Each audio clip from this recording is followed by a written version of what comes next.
Hey guys, welcome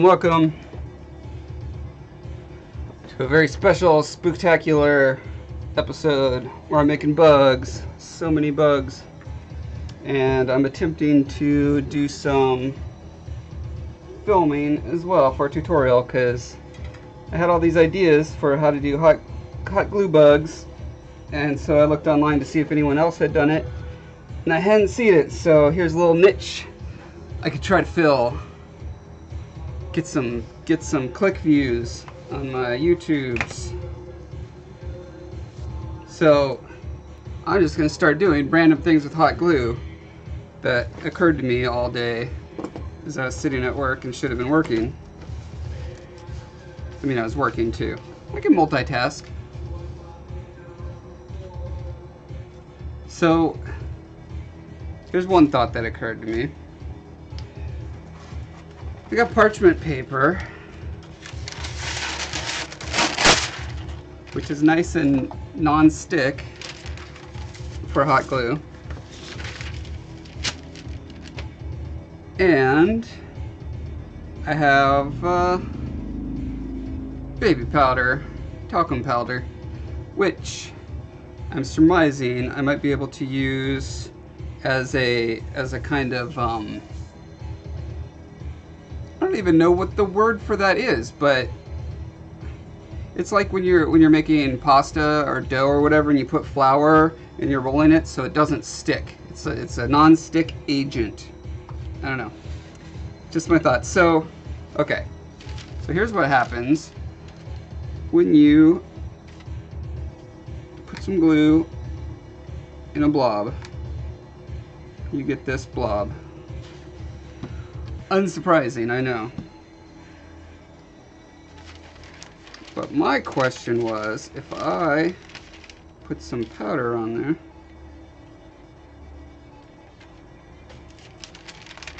okay. Now I'm going to dip my finger in some water so I don't burn myself. The question is, can I start rolling this around like a putty and shape it in any way?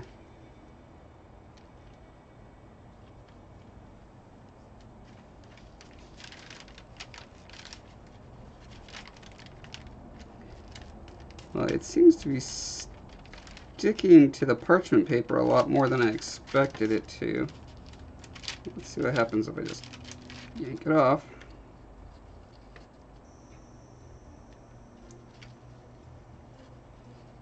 Well, it smells like a wet baby's bottom in here, let me tell you. Okay, that's not what I was hoping. I was hoping I would get kind of a malleable blob, but I have other ideas.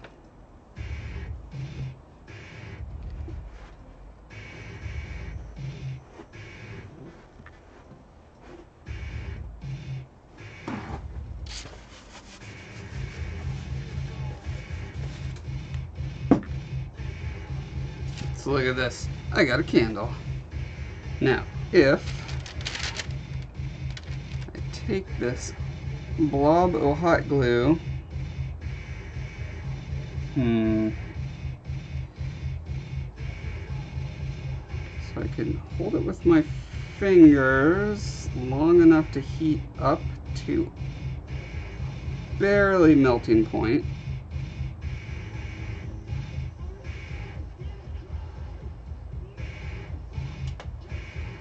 I think all the moisture and baby powder is retarding the melting.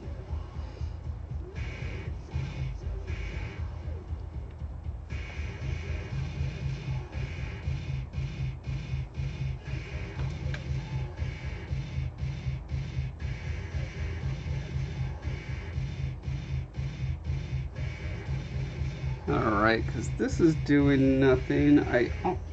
Oh, I know. Here we go. Throw it on some foil. Put the foil right over the flame.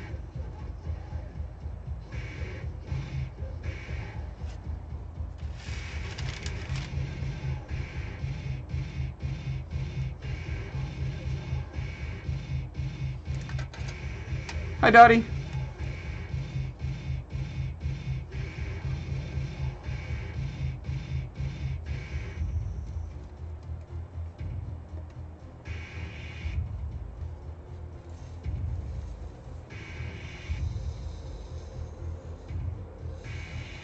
I'm getting the water dripping off of my fingers, leaking down to the bottom and boiling right over the flame there. That's interesting.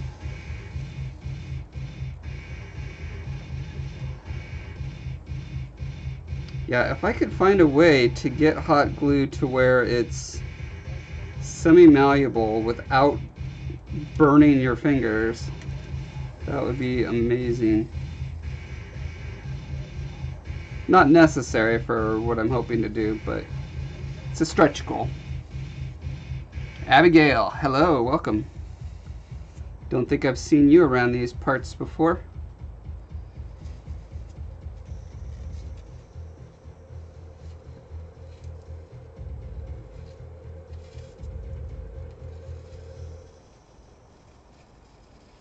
Alright, I'm going to see what happens when I just let it melt again.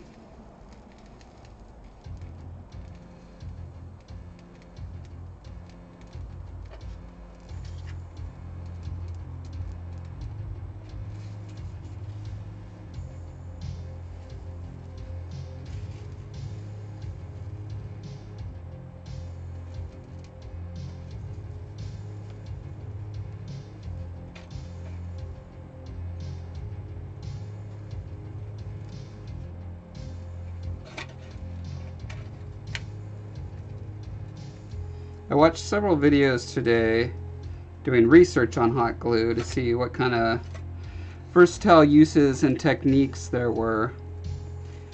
Did not come across anything for sculpting really. Came across a way to make a very impractical set of flip-flops.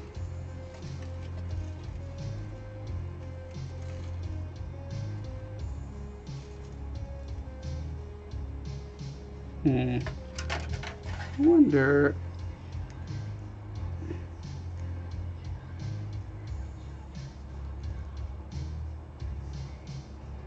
Yeah, I'm getting it past the boiling point there. If I roll it, I'm trying to roll it in the talcum powder so it doesn't stick directly to the sheet.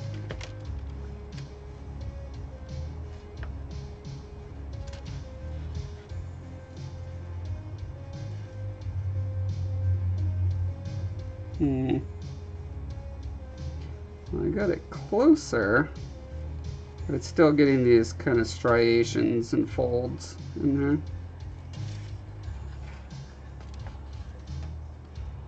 So, not quite what I'm going for.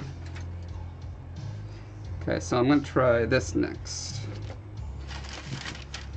What if I just have a bed of talcum powder?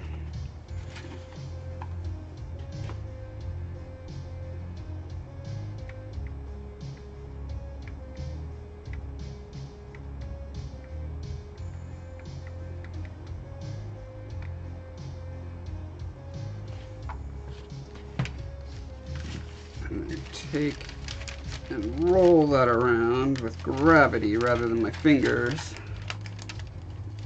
Does that get me anything?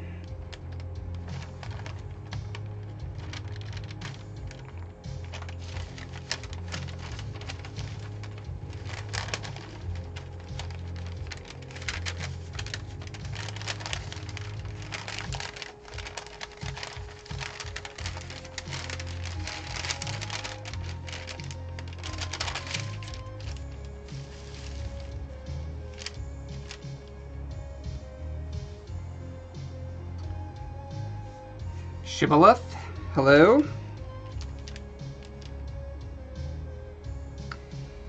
A shibboleth is, if I recall correctly, a word or phrase that lets people in your in-group know that you're one of them. That's if I remember correctly. Diane, hello. Hiya. Okay, well I've got a better thing going on here. Kind of looks like a Turkish delight.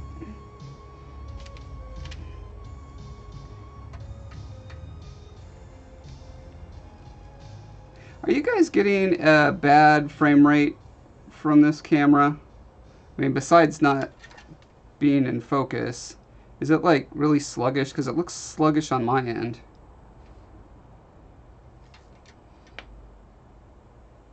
But I did not change any settings.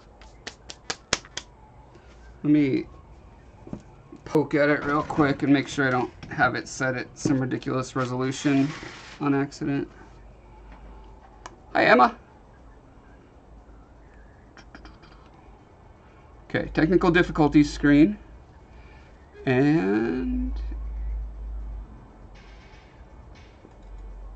go to my camera settings and configure video. Huh, it's at a pretty high resolution. Let me knock it down a peg.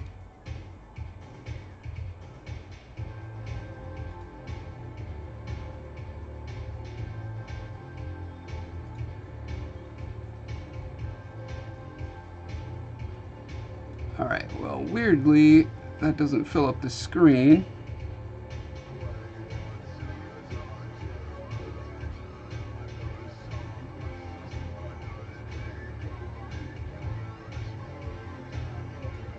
Okay.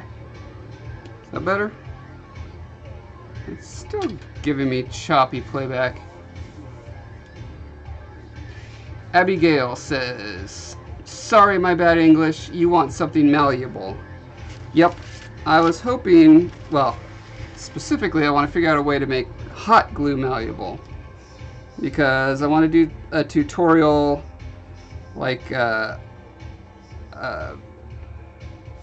craft tutorial more than an art tutorial, because those tend to be a lot bigger audience, and I'm gonna make a Halloween specific one. So this is just a little experiment to see if I can get more, like a more popular video by doing a more broad appeal type thing. And so I thought it'd be fun to do like ways to make bugs out of hot glue. These are the ones I've been experimenting with so far. And that was by pouring the hot glue into a mold.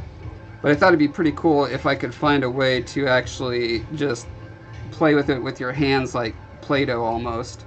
And then when it sets up, you've got a hardened bug. But looks like that's probably not going to happen. That's okay, that was just a funny test. Another thing I wanted to try doing, which I have not seen anyone do, is put hot glue directly into water.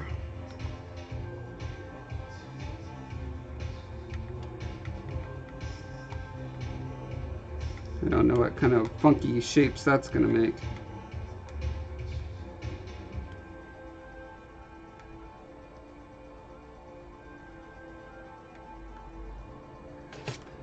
Looks like it's going to make a little disc.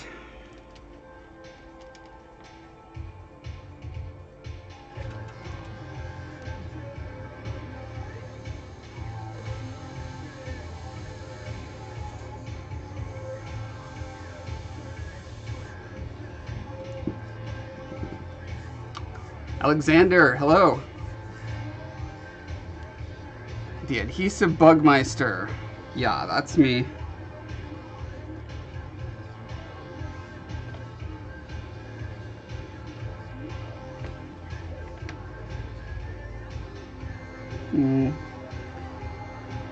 Flattened on top and roundish on the bottom. That could be useful for making like spider butts.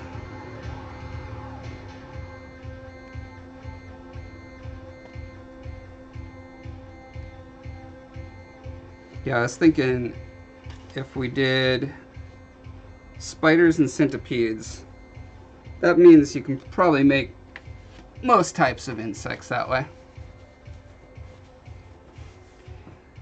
So let's see if I do that and then make, oh, actually, I wanted to try this. So if I just make a smallish blob,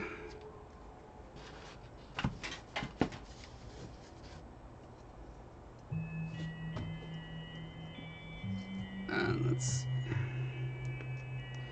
cut 1,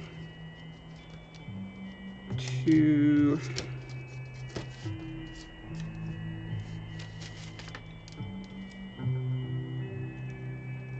3.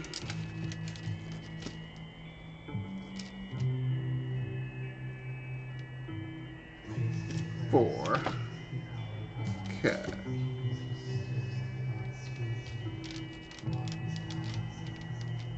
Put them like so. Crisscrossed. Okay. Then put another drop on top of that.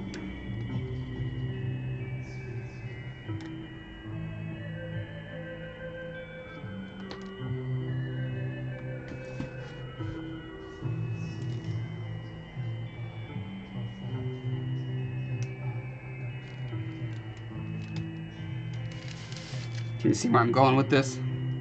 Onassis, hello. What is up with you?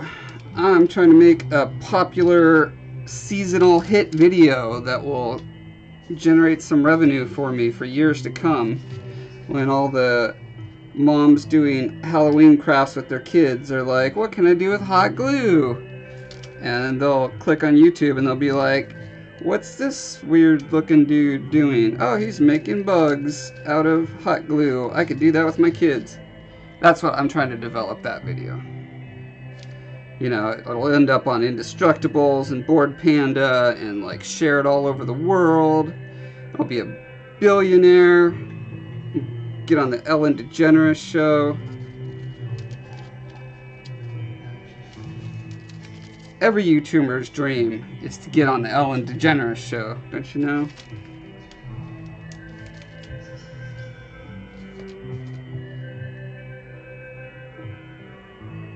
Bit Green, welcome.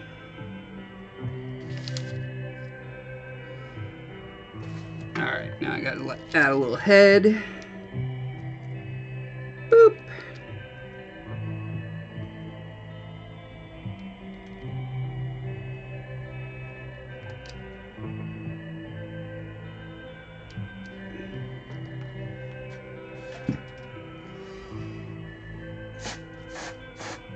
I cool it off with my cool canned air.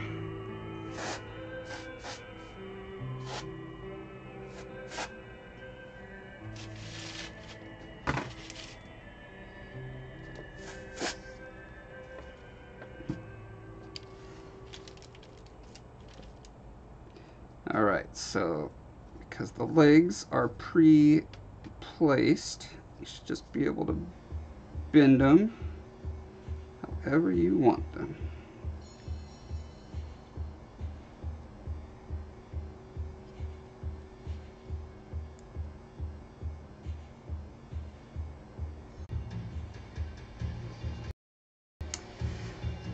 Looks like YouTube's having trouble with chat disconnecting.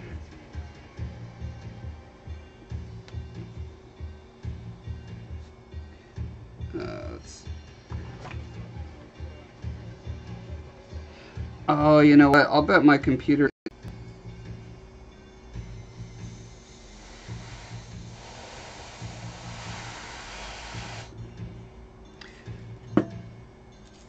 Alright, well anyway, that's a decent test for that.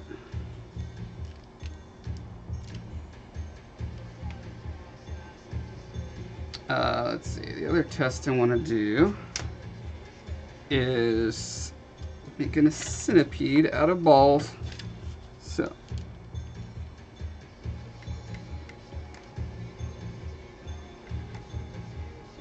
do one blob, next blob. Huh, that's kind of leaking into just one long snaky thing.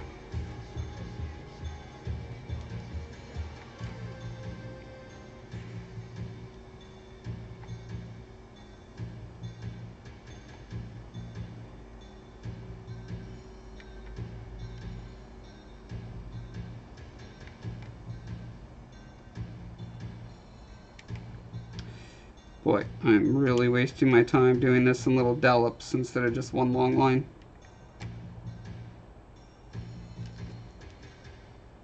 Okay.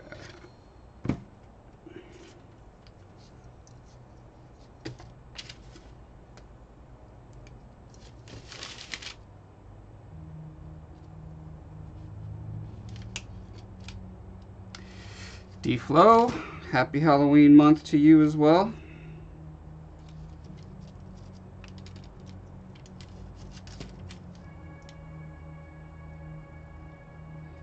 Does anyone have any cool costume plans for Halloween?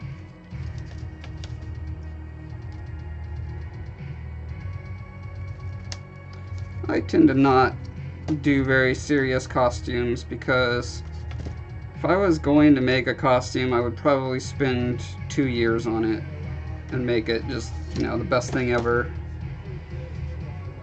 And there are too many other projects that are too important to me to do that.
Let's see, what happens if I do a dollop and then do a dollop here.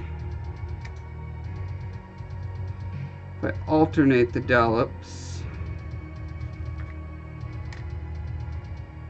then they won't all bleed into each other, hopefully.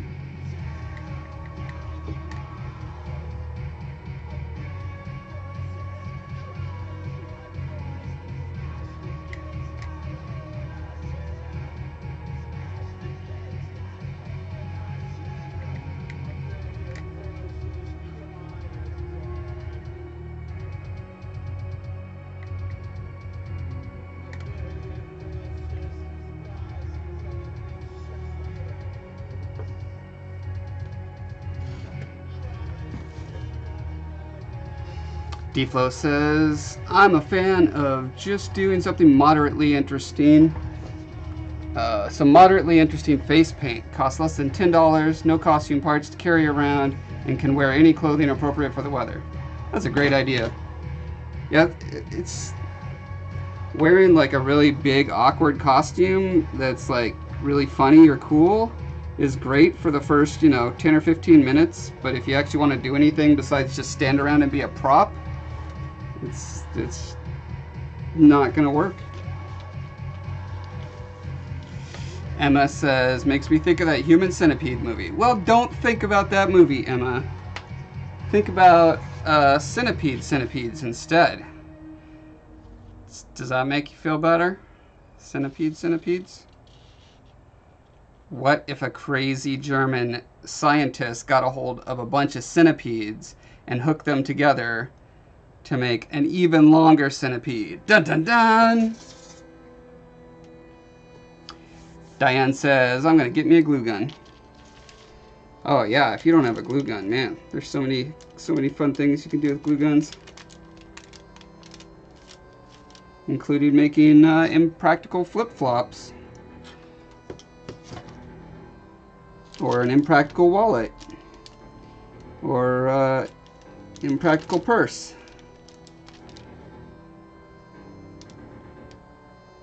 You could probably make an impractical frisbee.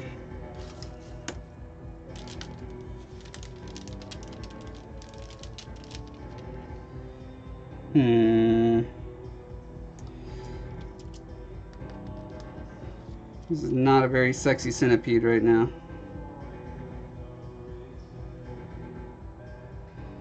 I demand that all my centipedes be super sexy.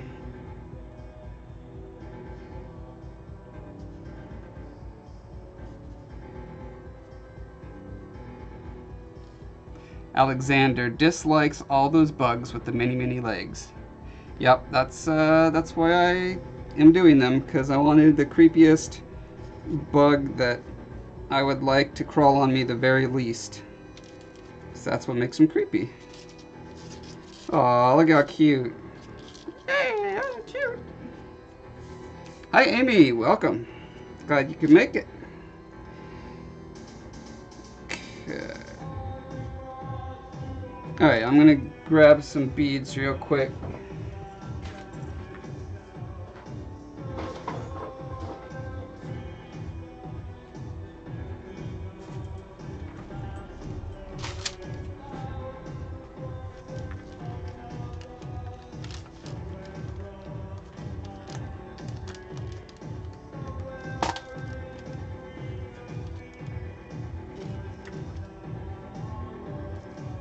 Alright, if I...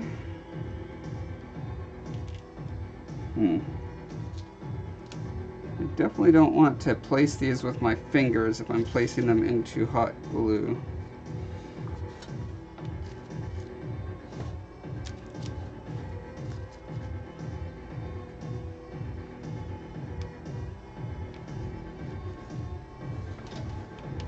Whoop.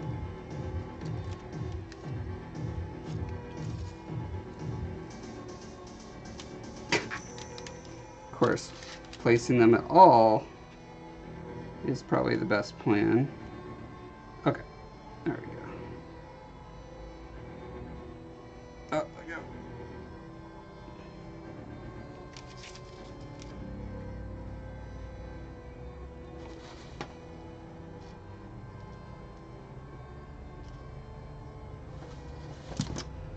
The centipede is starting to look like,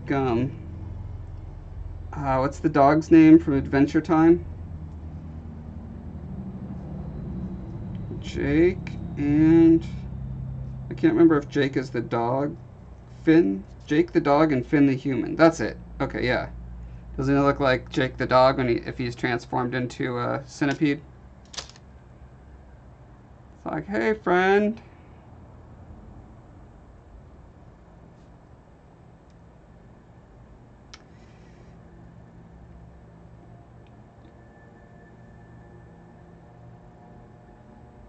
D-Flow says, reminds me of that spin-off of the Easy Bake Oven where you made gummy bugs. Yes, I was thinking of that myself. I can't remember what it's called.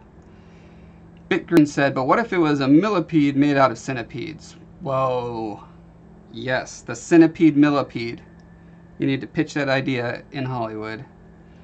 Alexander says, if I was a superhero with Batman's logic, I'd be Centipede Man. But then again, I'd have to figure out how to maneuver with hundreds of legs attached to me. Well, if you were a billionaire playboy, scientist, brilliant man, I'm sure you can figure it out. D-Flow says a millipede where each leg is a centipede, where each leg is a spider. Oh, wow. That'd be very tickly. Alexander says that's too scary. That's a bridge too far. And Bitgreen was just thinking that. Amy says she's well, homework again because that's her life now. Well, hopefully you'll have other things in your life at some point. Okay. Oh yes, I was going to try the water centipede next. What happens when I try to make a centipede in water? Oh, and I'm going to try black. Because I'm tired of this clear junk. Okay.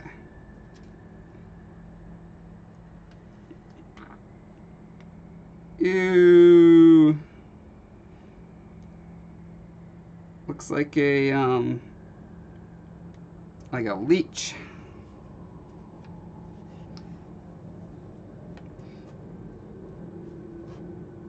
D-Flow says, I think it was the Creepy Crawlers Bug Maker. Yes, that sounds right.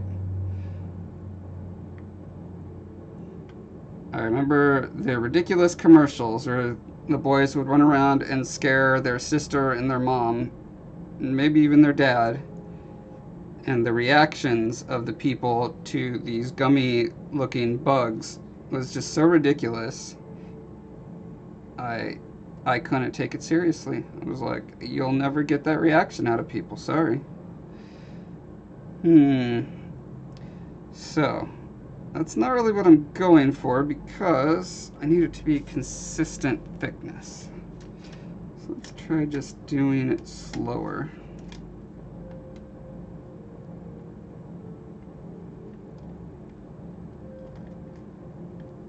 Yeah, it's trying to get away from me.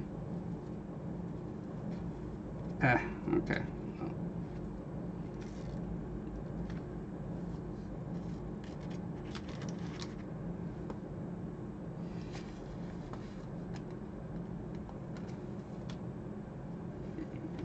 Okay, so I gotta figure out a way to make it not move when I start it.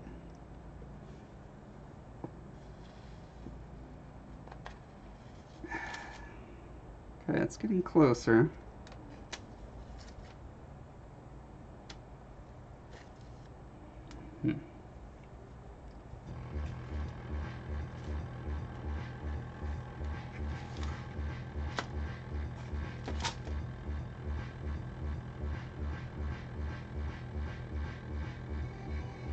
Yep, took it out too soon.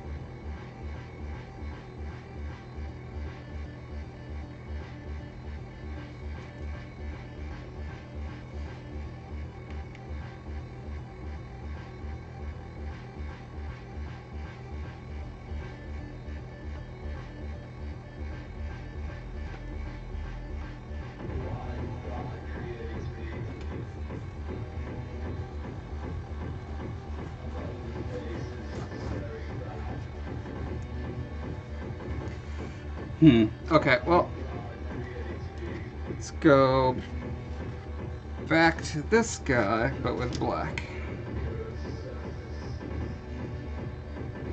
And this time I'm going to do one dollop.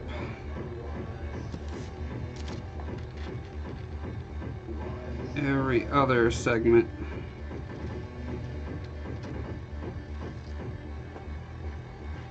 Actually, now that I think about it, what I should do is have the legs ready to go and just push a leg in after every segment. Amy says, why are girls supposed to always be afraid of insects? I recently realized that I should be nicer to spiders in my life and politely say hi to one as it scurried across the floor. Yeah,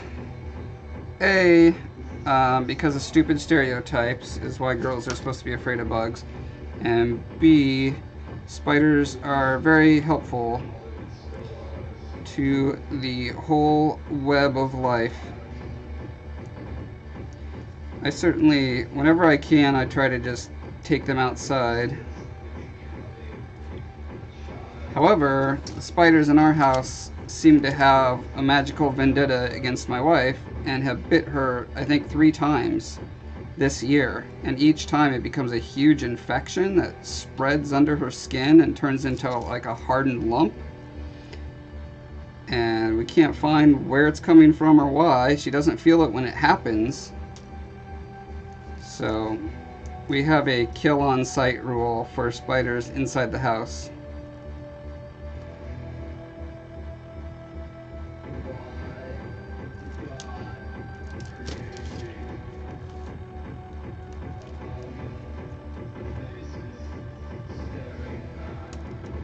Alright, this is enough legs for a test.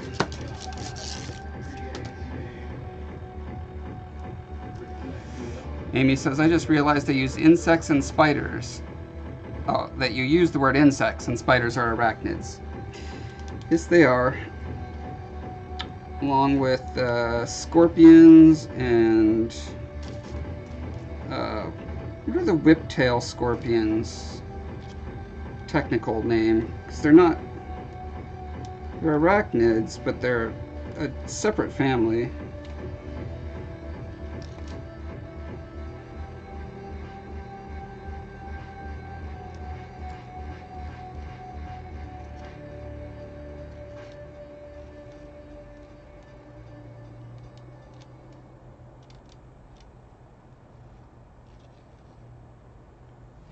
And ticks as well, right?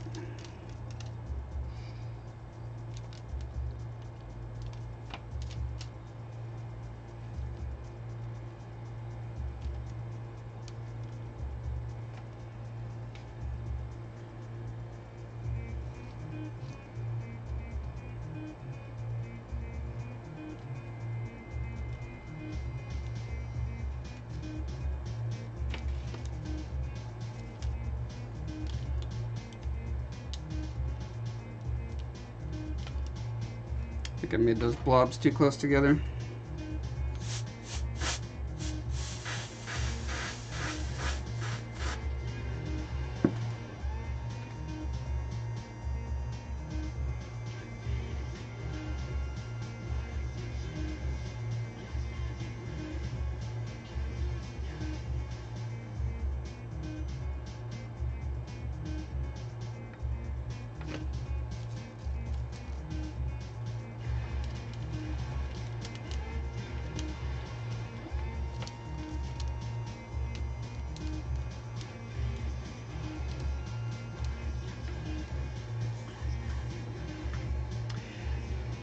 Amy says lobsters are arachnids. Is that true? That I did not know if that is true. Does that mean crabs are also? Don't they also have 8 legs? I don't think it's just the number of legs that makes you an arachnid, but it might be.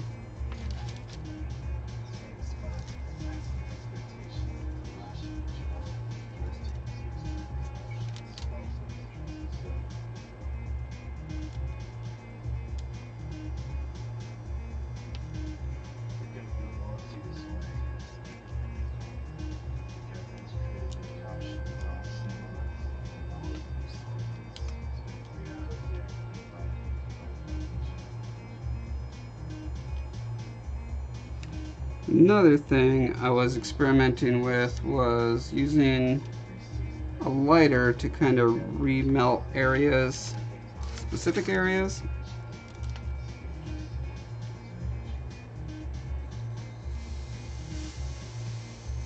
Amy says, I wonder if really giant spiders would have similar meat to lobster meat. I wonder if people would be able to tell the difference. That's a great question.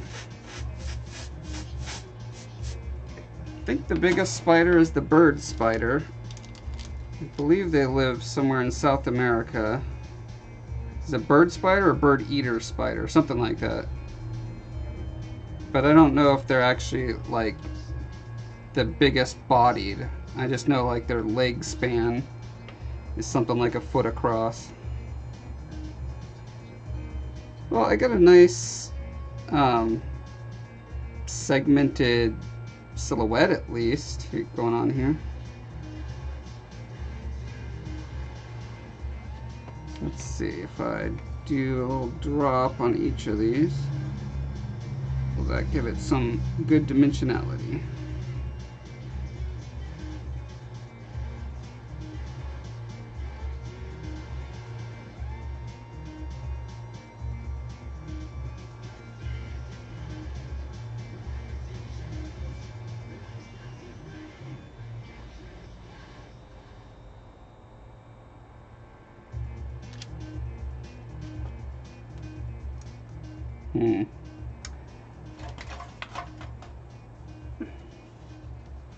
Amy says crabs are indeed arachnids.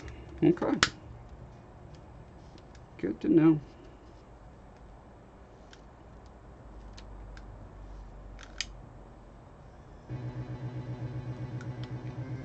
Here's an interesting thought. If I got it semi-melted with this, and it's like on the verge of falling apart, and then I quench it in water. That's an interesting technique.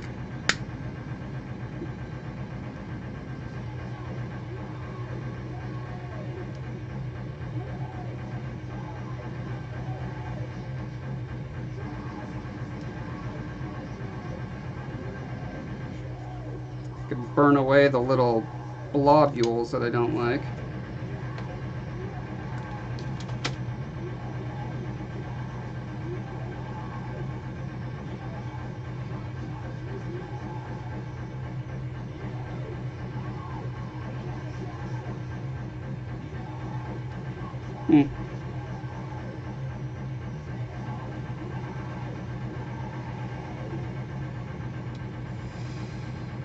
Dottie says camel spiders are pretty big.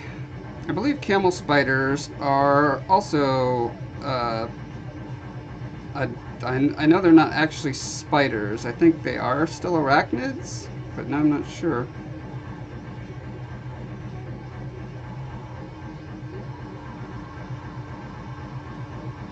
But that famous picture that was floating around forever on the internet of a camel spider was like a real trick of the lens as far as how big they actually are.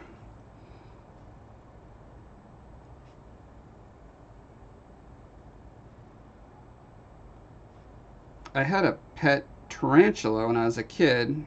We were camping somewhere in Texas, and we found it crawling up our tent. I think it was the outside of the tent. But trapped her in a bucket and took her home and kept her in a little aquarium. But she kept escaping from her aquarium that was in my room, and I would always find her hiding in my bed sheets.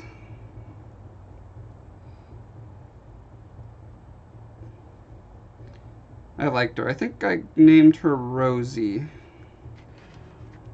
Rosie the tarantula. It makes sense.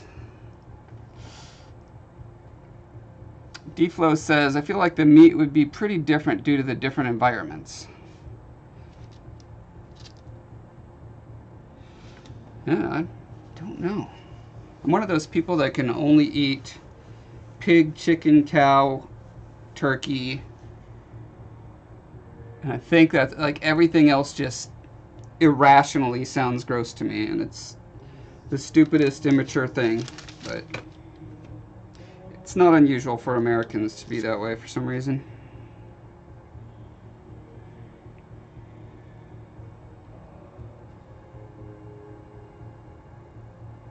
By Americans, I mean people in the United States of America.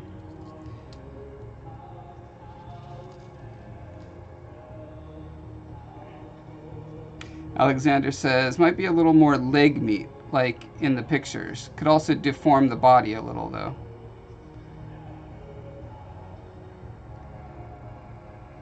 Let's see, might it a little more... Oh, are you talking about, like, putting more hot glue on the legs? Like I did on this guy. It's really hard to get a consistent width all the way down. There are a couple legs that have it. Well, actually, I would want it to taper, be thicker near the body and thinner as it goes out. But yeah, it's tricky. I'm still working out the kinks here.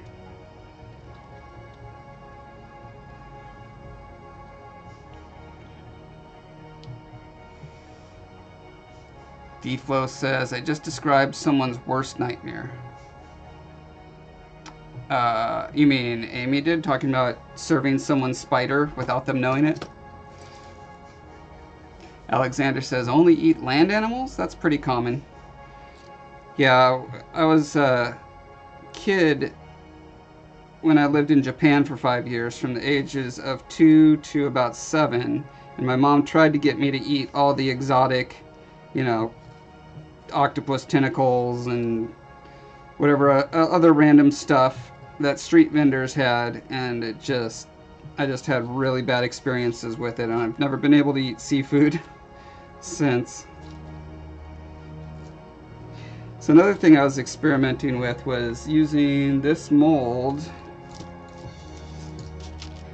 which I think I'm going to go back to molding. I think my handmade experiments are just a little too preschool looking. But yeah, see, I've got this copper wire going through the body here, so it's totally posable, which is pretty neat. Doesn't bend to the sides super well. I'm thinking the next mold I make, I'm going to give it kind of an S-curve. Brad, you are fashionably late as usual. Congrats. Amy says, according to HuffPost, the arachnids often taste like a light, earthy version of shellfish, crab, and lobsters in particular. Now you know.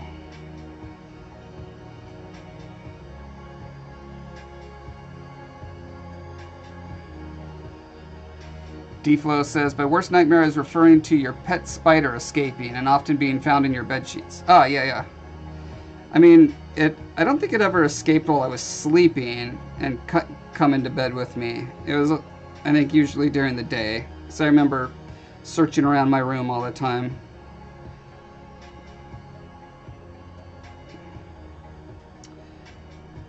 So I tried, let's see, this one has a thinner wire. I think this wire in it, and you can see if I bend it as far as I can, it just wants to go back to its normal state. But this thicker copper wire definitely does the trick when it's doubled up. Now on this one, I used really thick wire. Can't find it, some armature wire that's probably twice as thick as this. And I'm gonna see how it turned out now.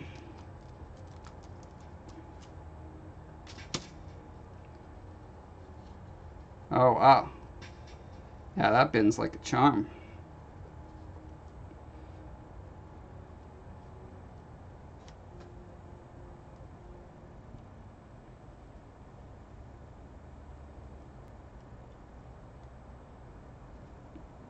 Even bends sideways really well.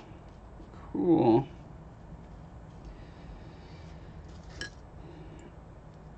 My only problem with this mold, well, there's a couple problems with it.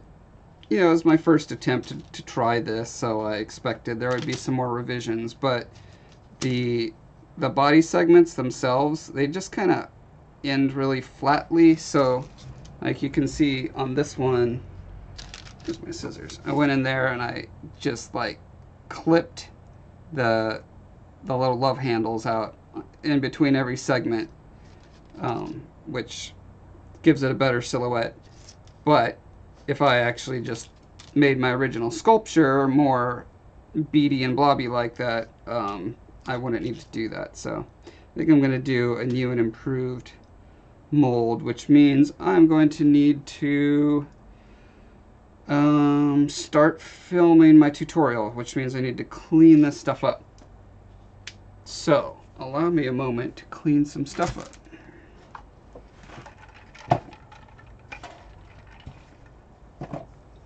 Because you do not want a tutorial with this type of work surface.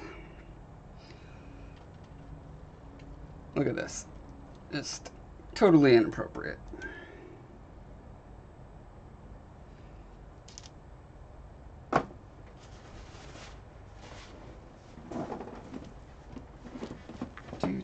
Do.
Got baby powder all over my mouse pad.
Alexander said, what if you already had the wire in the blob, then push the wire through a hole of PCB board? When the board is up against the blob, you heat it up from the other side of the board. I'm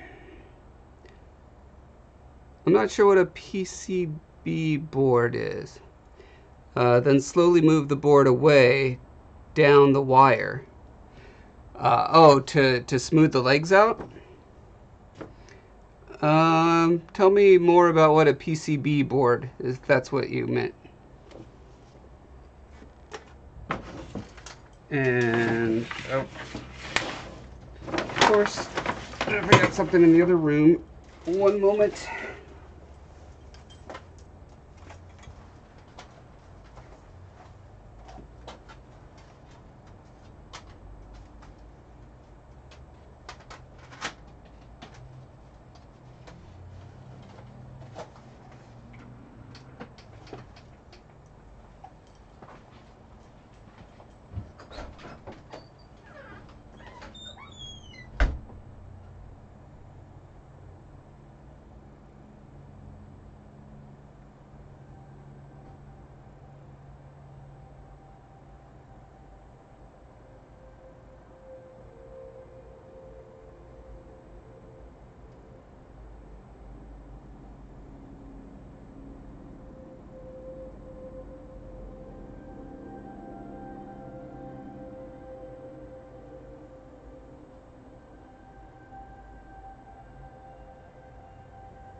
All right.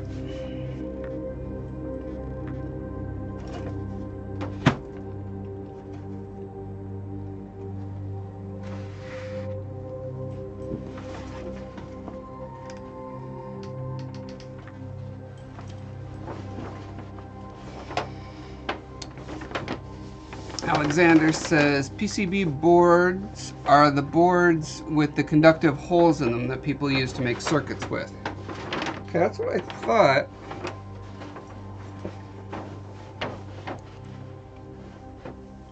And so you're thinking you put the wire through one of those holes and then melt the glue and then pull it through?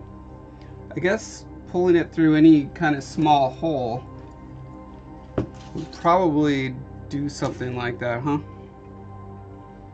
That's a good thought. I need to think if it seems like I could just perforate anything just with a hole. I suppose metal would be best.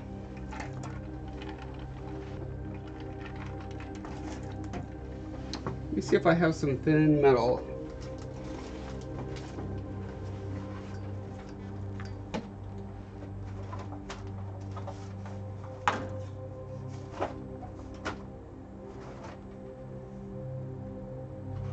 I know I did at one point. Oh,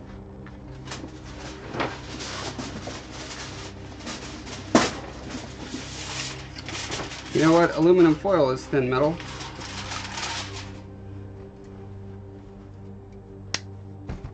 Let's see what happens.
Maybe do it with a bigger wire to make the hole.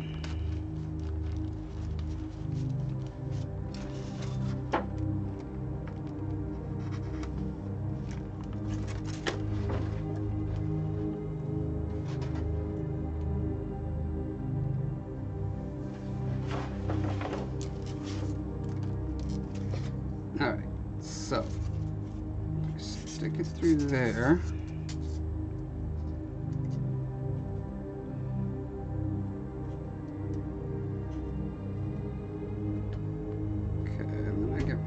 Regular blob, pull it through. Huh.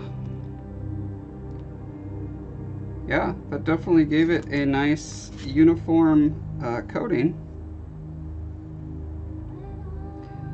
Now, if I wanted it to be thicker in one part, I could just dunk it part way.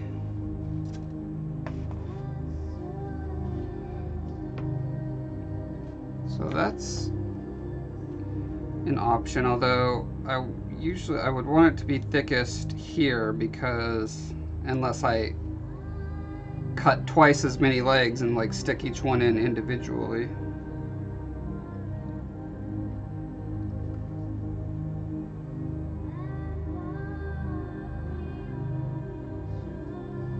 Alexander says perforated metal might work too. Yeah, I mean, I think that's pretty much what I made. I made metal with one perforation in it.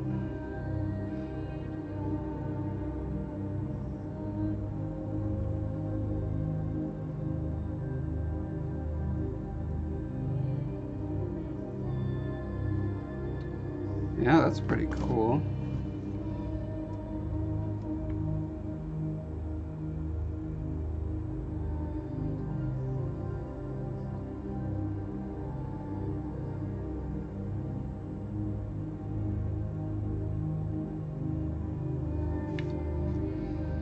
Give him a little bit of a kneecap there.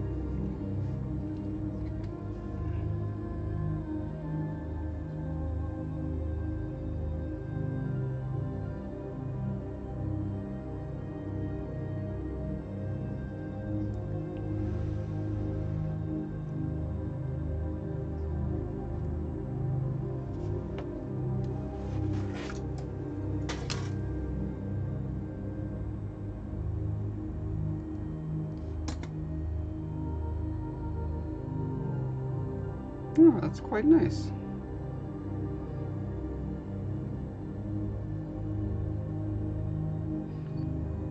Now, can I give him his little foot pads, like I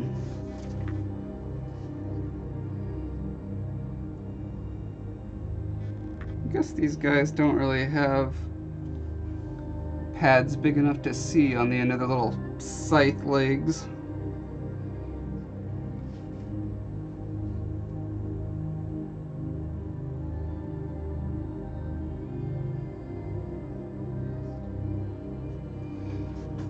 Alexander says if you have a large chunky blob on the other end, you can probably adjust the speed and make a gradient in the thickness.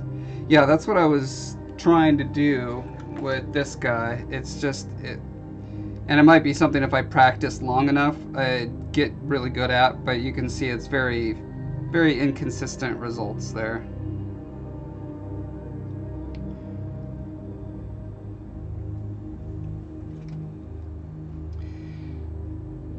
Brad, nope, so much nope. What, to the pictures of my little buggy doodles?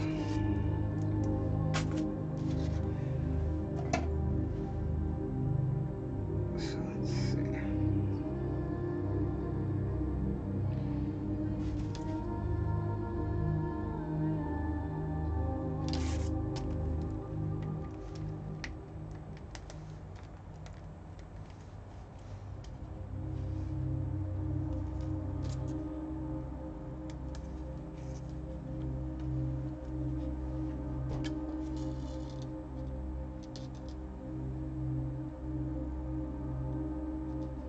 Wonder if I just put a blob right here. I think this is what you're trying to say, Alex. Like you do it like this and then you go.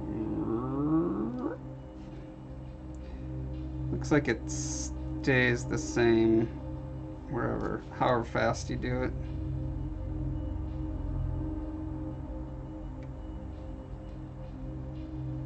Oh, but drawing it across a surface where I can kind of spin it as it goes, that definitely helps.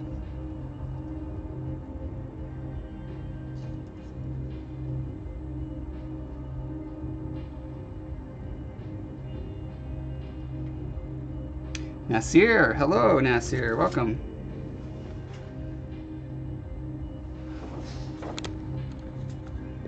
Wow.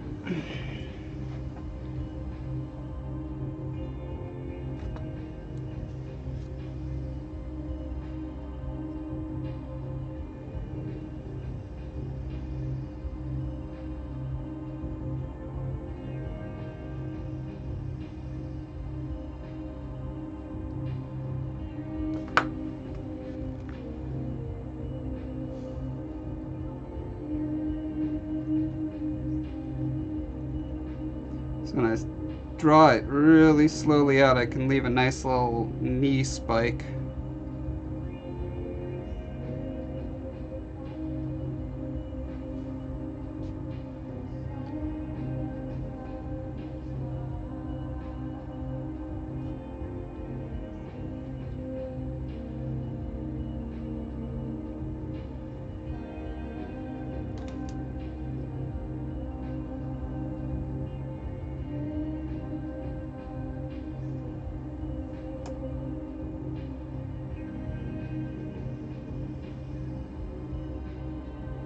Yeah, and then I could embed this into whatever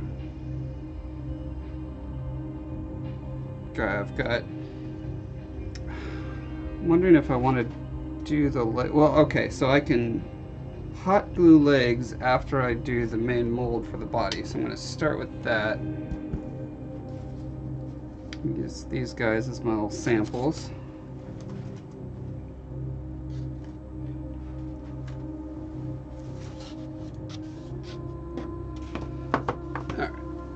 Set up my nice camera.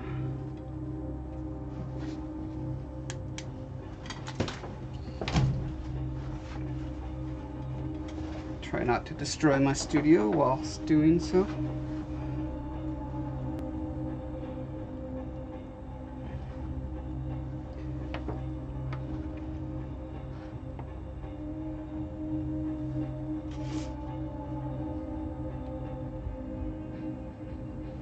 Okay. So, first things first, I'm going to show the tools and materials I'm going to be using.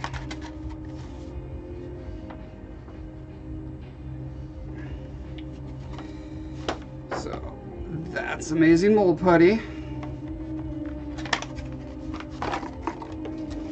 Comes in these two little guys.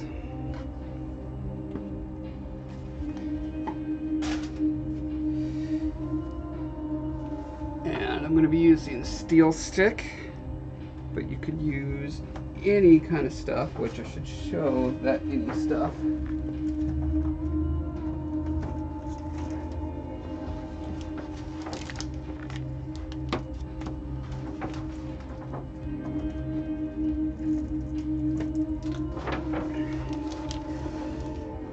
Use any kind of polymer clay if you wanted. But that stuff takes time to bake, so that's not what I'm doing tonight.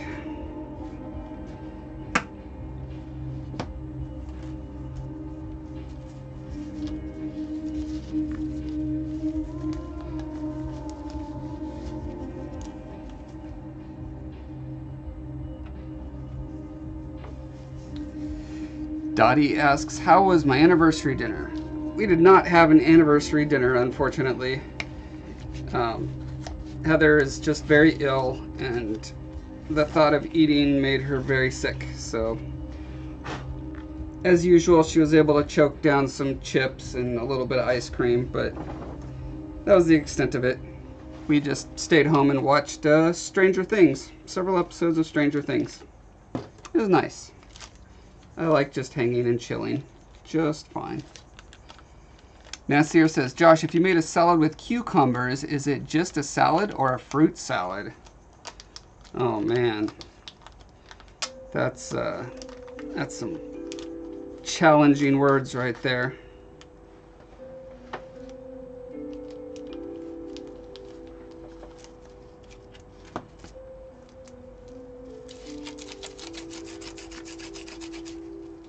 Alexander says, have the wire already set in a large chunky blob. Reheat the blob from the other side of the foil and pull away along the clean side of the wire.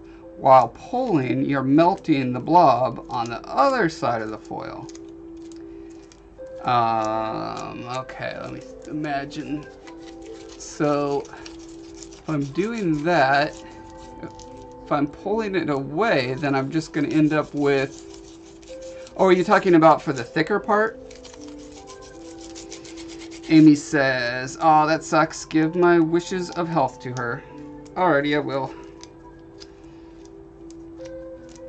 She is pretty much at peace with being in constant pain and all the degenerative diseases she has. She sees them as opportunities to help other people who, like her, have problems getting diagnosed because they have rare issues, and it's much easier for doctors just to mark off lists of symptoms and say, oh, you have blah, take this medicine, and it doesn't work, and then they go to another doctor and that doctor does the same thing, and yeah, it's been over a decade of that process for her. She finally got a diagnosis of EDS, which I can't even say the words right. It's something like Ehlers-Danlos syndrome, something like that. It's basically where all your connective tissue sucks. So it can have like a million different manifestations, which makes it very hard to diagnose because it can give you heart problems, it can give you digestive problems, it can give you joint problems, back problems, you name it, you can get it from that. Where did my parchment paper go? Oh, I have it up here. Alright, and for the camera, I'm using parchment paper. Bum, bum, bum. But yeah, she has an amazing attitude about her problems, and is still somehow an incredibly loving, charitable, happy person despite all the pain. It's really amazing. I've never seen anything like it.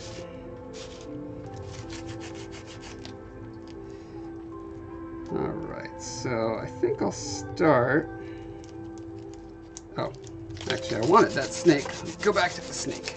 Vicarine says, will polymer clay fuse into your cutting mat under the paper? I saw the same one at Walmart. Polymer clay fuse into your cutting mat. Oh, the plastic thing. I'm not sure. I always have this paper down. I would not be surprised if it did, though.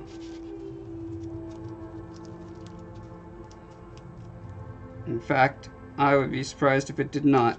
There's so many different kinds of plastics that, and, you know, someone who knows more, like Catherine Dewey, she could tell you exactly the different kinds of plastics and why they melt with polymer, but I do not know that.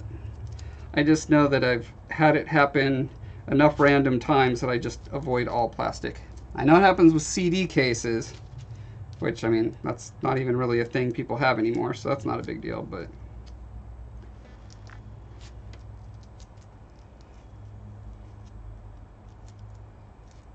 Brad Davidson says, she sounds like a real trooper. It takes strength of character to remain positive with that sort of stuff. Yes, it does. I know, like, some of the worst pain in my life was with a kidney stone. I've had 2 now, and I'm just a wreck. Like, I can't do anything when I'm in pain. And yeah, her having all of that stuff, plus she's got chronic migraines, but she still like goes to work every day, and she connects with her customers at Starbucks and knows all their names. She's Facebook friends with most of them. She's just like a very gregarious, outgoing person who wants to help people in any way she can.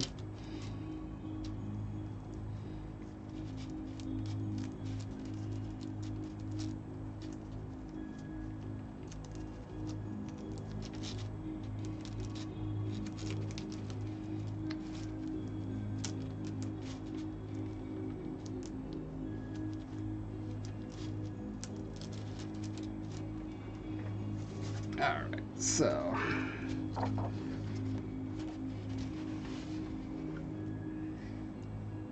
I'm basically going to be doing this kind of a thing.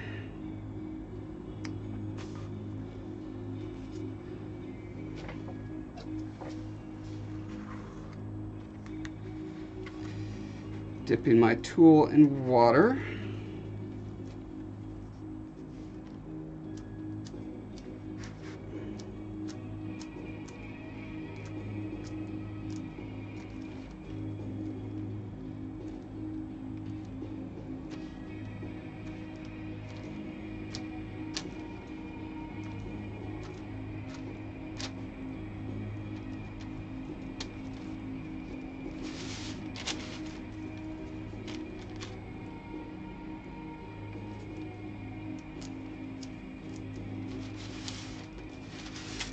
And I'm going to add some eyeballs with beads.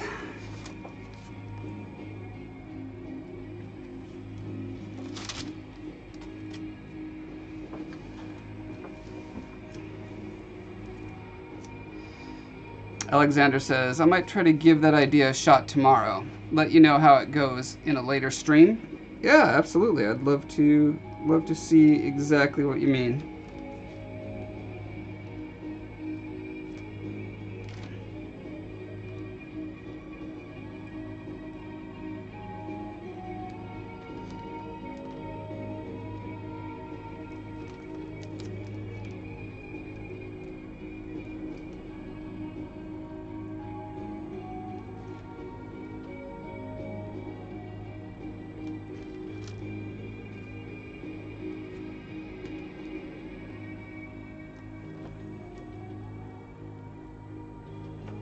It'd be super cool if in YouTube streaming, like, anyone could just turn on their camera and be like, hey, here's what I'm doing, or whatever. How cool would that be? And they could just like pop up in the corner or something.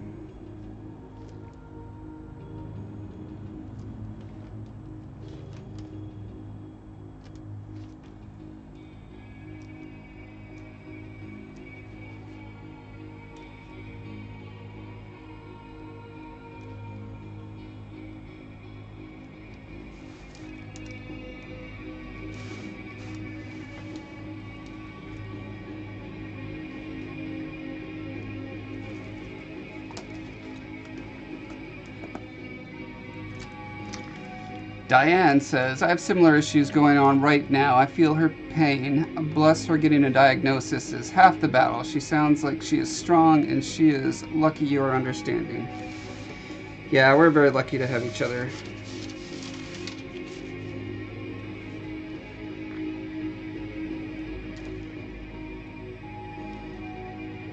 That feeling of just like not having an explanation, where everything the doctors say should make you better doesn't make you better. And at some point they just kind of say, you know, shrug their shoulders and like, I don't know, go to some other random specialist. Very frustrating.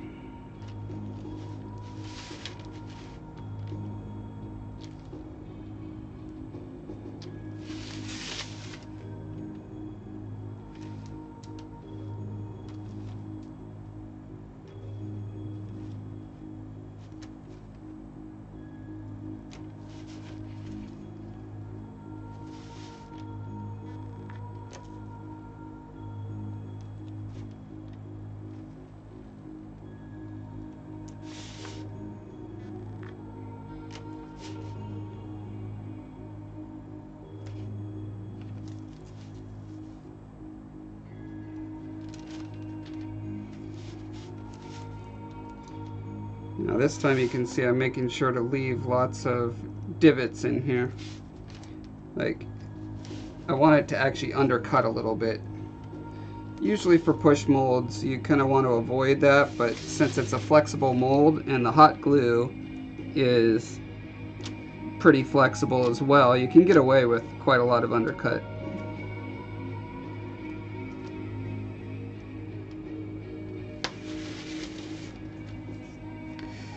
Check the camera framing. Oh, thank you.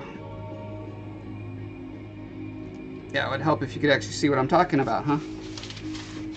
This is what I was talking about, is this area here.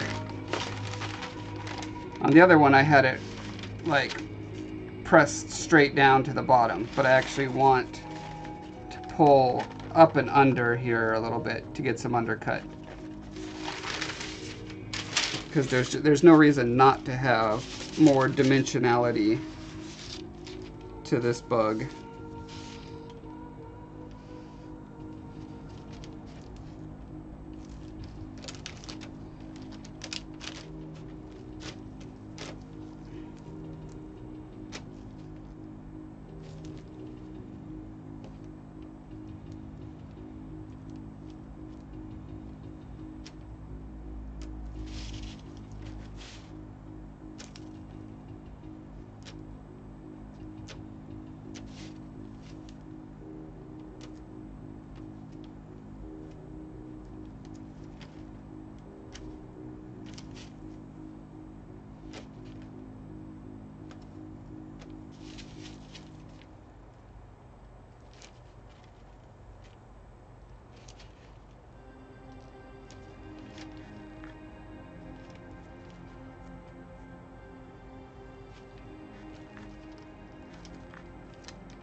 Trying to give it a little bit of that more plate feel on the top, so it's not just a string of beads.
Alright, that's good for my centipede. Now I'm going to make a spider.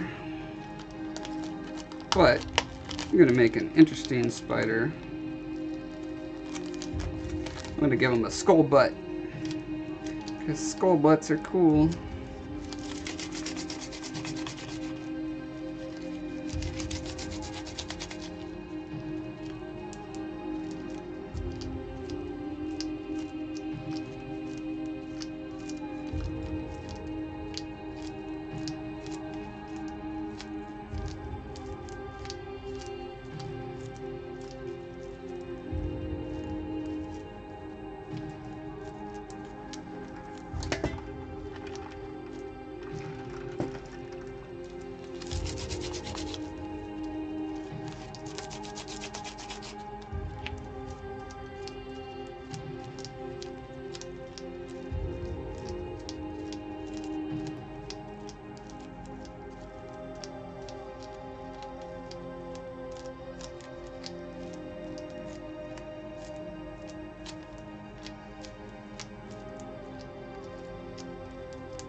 So to me, the most disturbing spiders are the ones that have the really big, bloaty abdomens.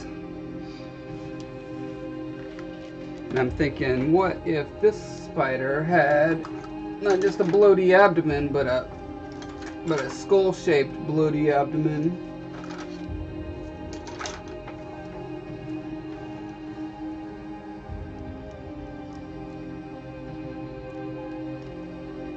Start by establishing some eye sockets.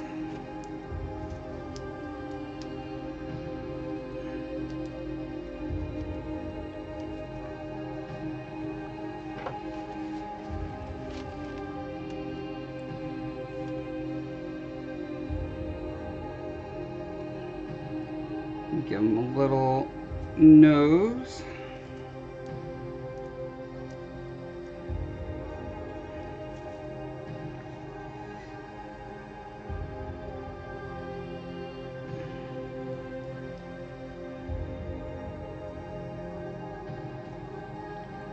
This stuff is not as nice to work with as Sculpey, that's for sure. The whole thing just distorts with every tiny little bit of pressure. Although it'll definitely harden up in a minute or two.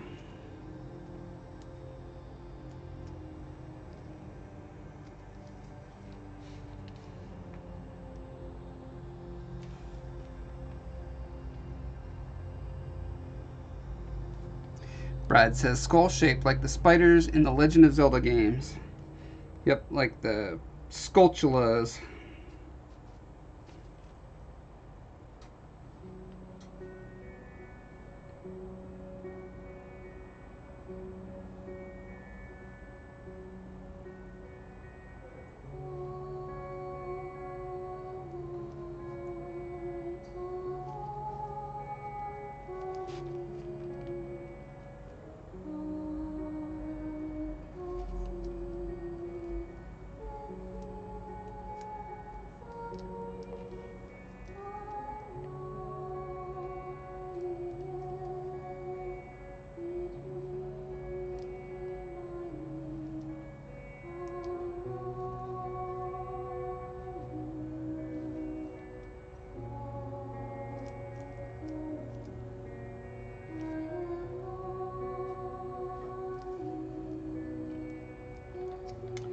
It just distorts as I work on it.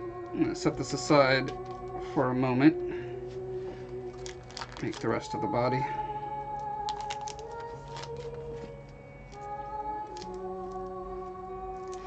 Amy says, that's a spider I'd capture just to look at it. If it wasn't endangered at least, or venomous. And Brad says, or 6 foot tall. Yes, don't try to capture a 6 foot tall spider. That is just asking for trouble. Yeah, there's certain bugs over a certain size, like once you get past the size of a fruit fly, I cannot squash a bug. It just the thought of an exoskeleton crushing and then guts squishing out is, I cannot handle it. And then with spiders that have butts this big, no. Ugh. One of the worst things I could think of.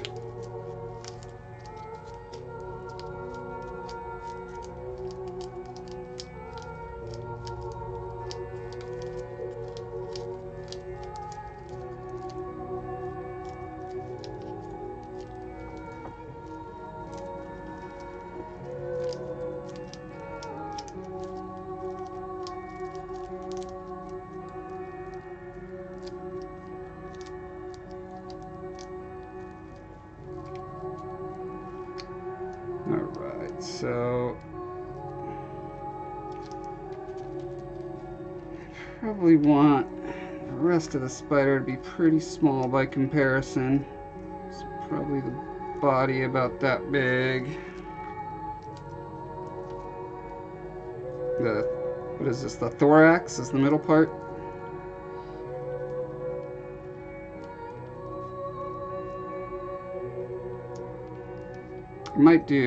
I think I'm going to do the ones that kind of have the head and thorax are fused.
I'm going to try something real quick on this centipede.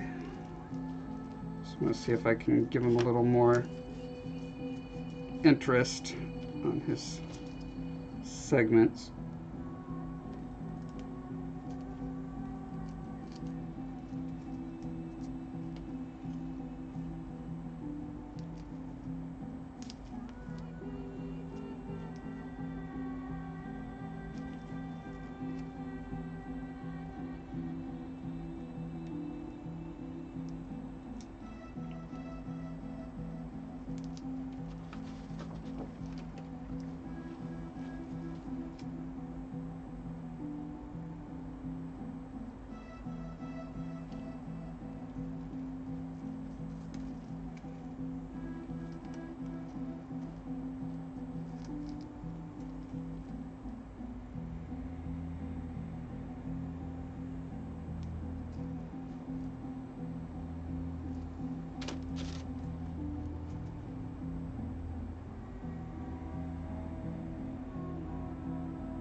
Yeah, that's cool.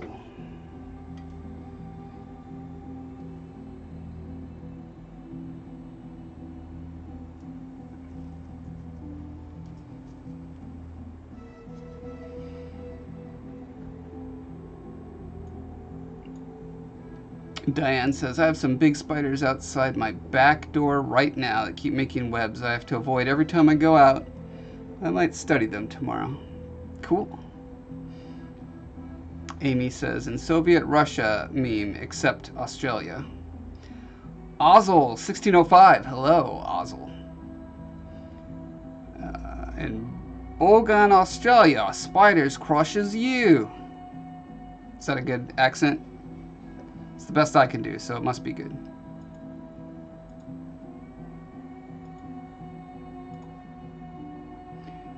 Uh-oh. My camera go away?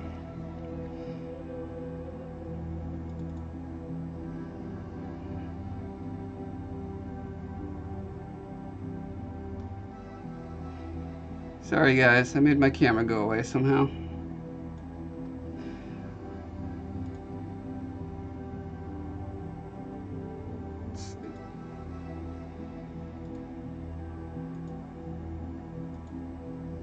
Okay. Why did you go bye-bye, camera? Deactivate. Activate.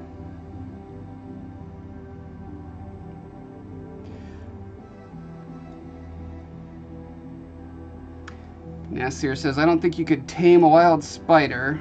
I have a tarantula. Yep, I had a tarantula too. Diane flushed a house spider down their sink yesterday. You're doomed. Yep, you're definitely doomed if you do that.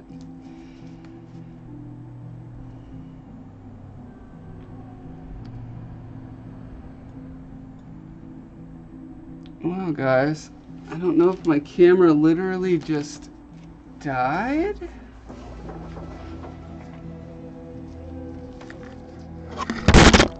Oh, camera's down everywhere.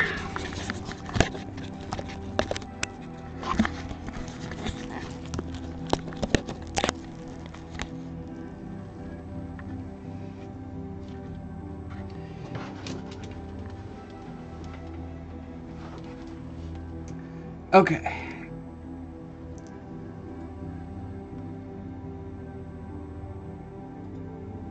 Tell me why you do not want to work.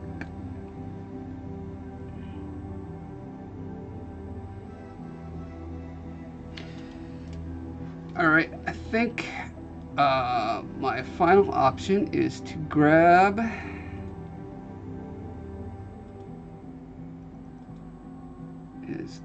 my other camera and make that the main camera.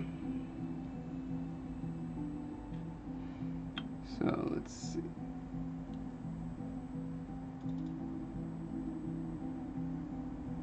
Let's change your resolution to something better.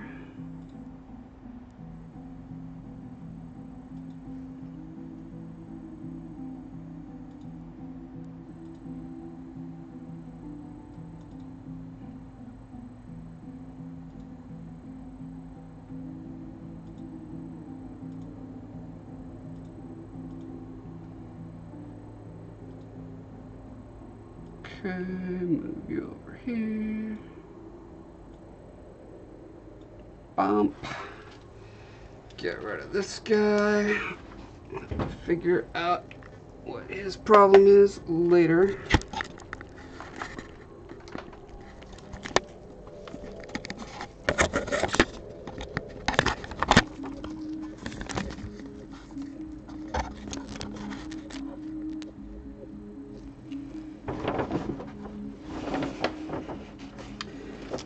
Alright, how's our skull-shaped butt doing? Brad says it was a very decent Australian accent. Why, thank you, mate. Nasir says jumping spiders are the cutest things. Yeah, they're super adorable. I love their little dances.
Peacock spider dance. Yeah, yeah. There's a bunch of different jumping spider dances, but yeah, it's definitely one of the best.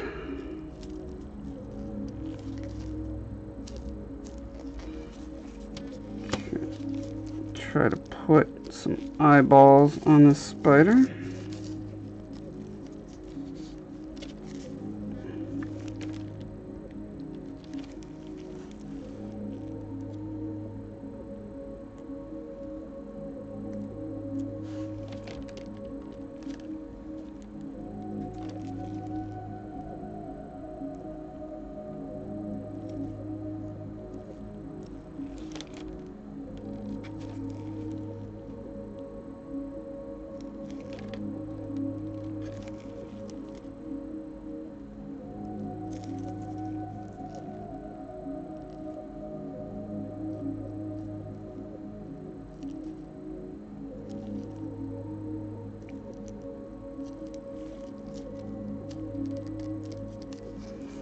Couldn't hurt to give him some little mandibles too.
I'm gonna get this webcam right next to my other cam, so make sure both are seeing the same thing.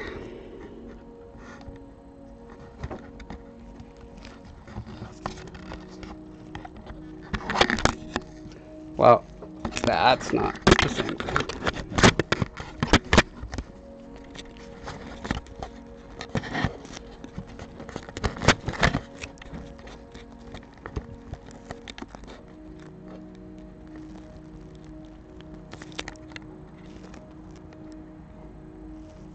Better. Okay. Yes.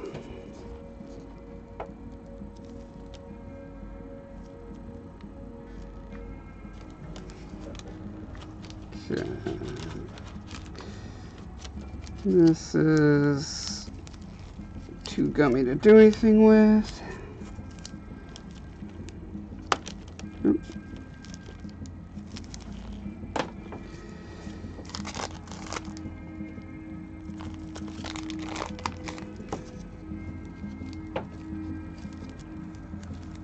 Nancy here says, Josh, have you ever dreamed of one of your projects?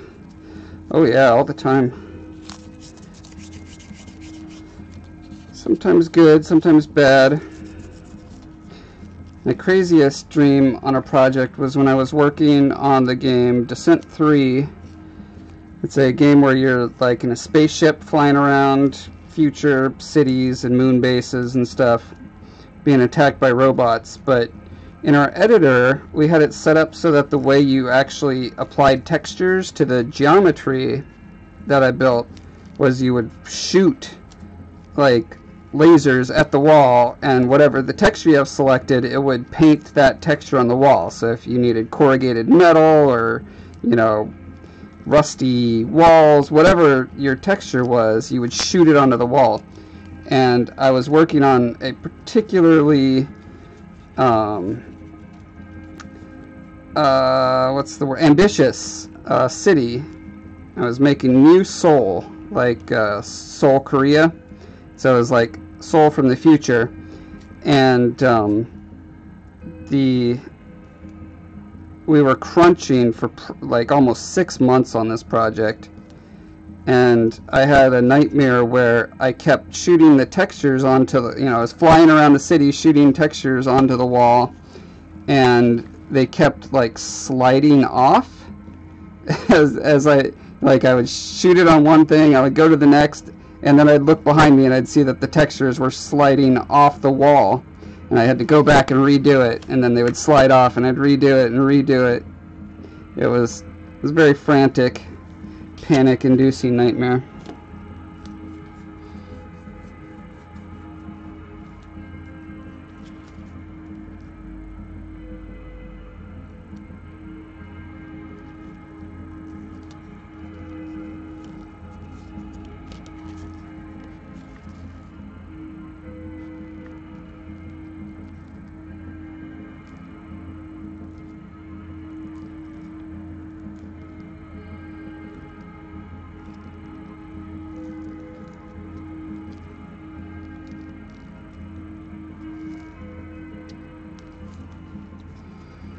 I think for my the reason that I need these centipedes is from that Demon Hunter sculpture I was working on last time.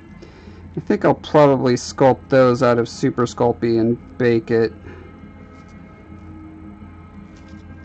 I think this stuff just isn't quite up to my quality bar.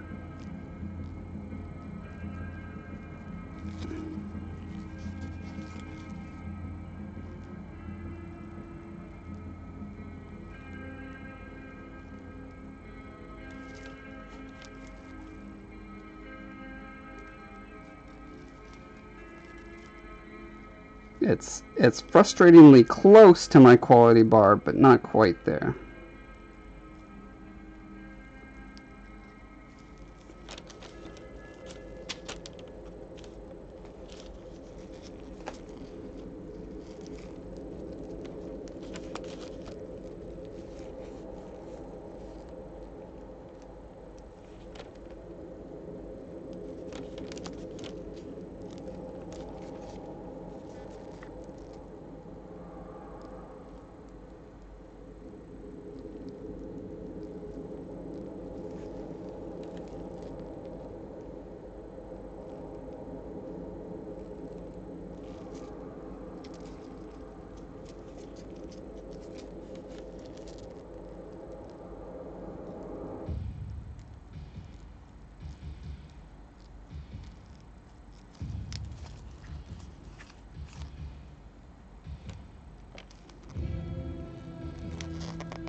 Nancy was asking why pumpkins are associated with Halloween.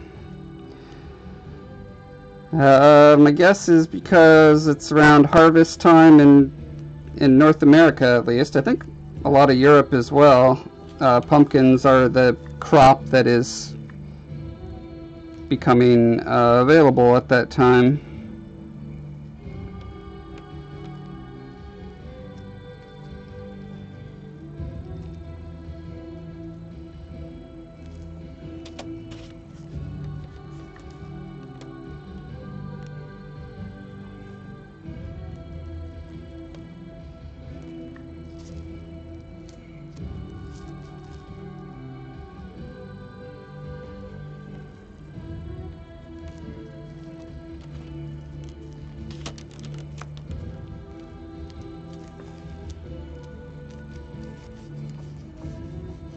Yeah, this is frustrating. This would be so much faster and easier with Sculpey.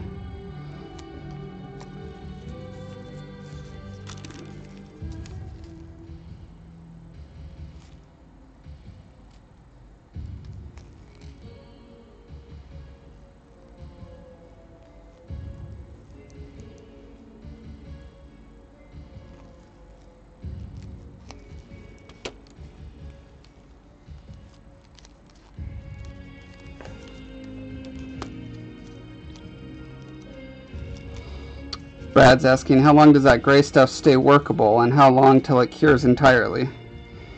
I think it's about 10 to 15 minutes of workability, and it's supposed to be set in 20 minutes.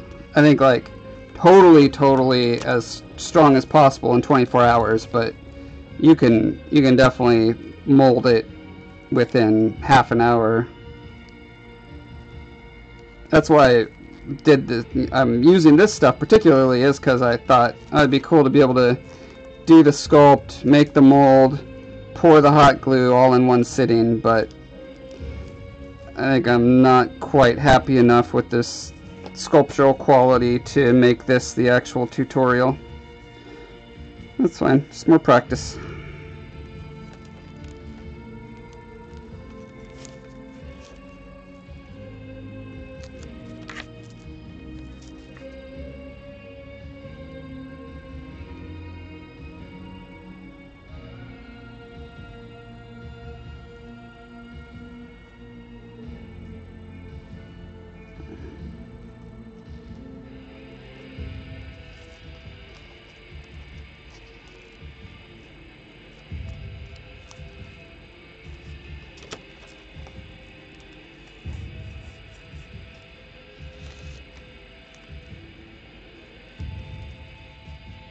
Give this guy some little mandibles, might as well.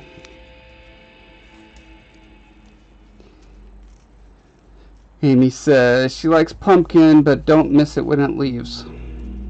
Yeah, I mean, I like sugary sweet stuff, and if it's vaguely pumpkin flavored, I'm okay with it, but I certainly don't seek out the flavor of pumpkin. Like, pumpkin pie is just kind of meh. Dottie says, when you are making an armature, what gauge wire do you use? I honestly don't know. It depends on how big a sculpture it is, and I don't ever look at the number. I just kind of get something that feels right based on experience.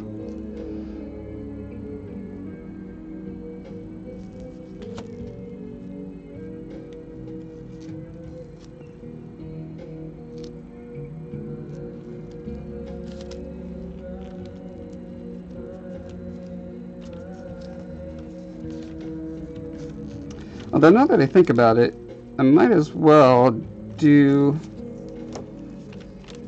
because I'm actually not absolutely sure that hot glue will work in this stuff. I think this will be fine, but I'm going to try it real quick since I got this stuff out anyway.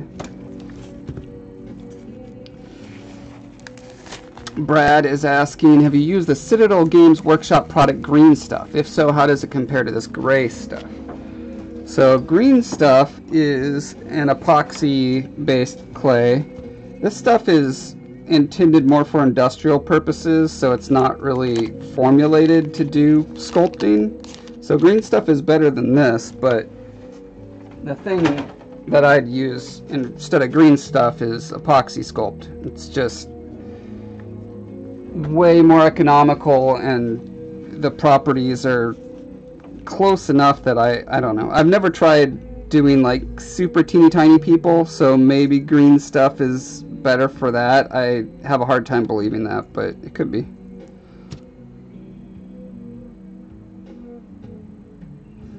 Let's see. Do the spider.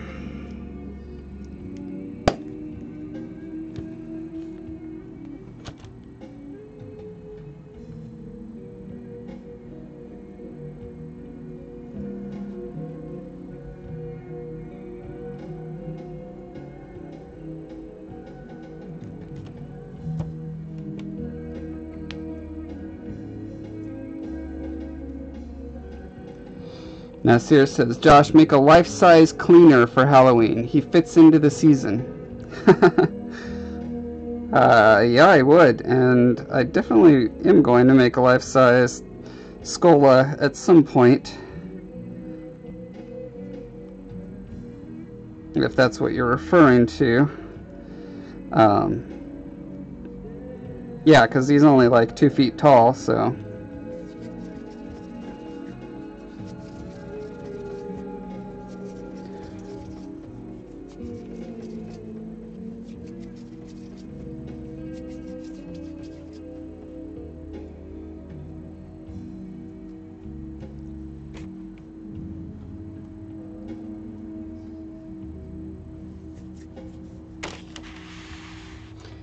Brad says, I'll try looking at the hardware store for something similar. I'm always on the lookout for cheaper alternatives.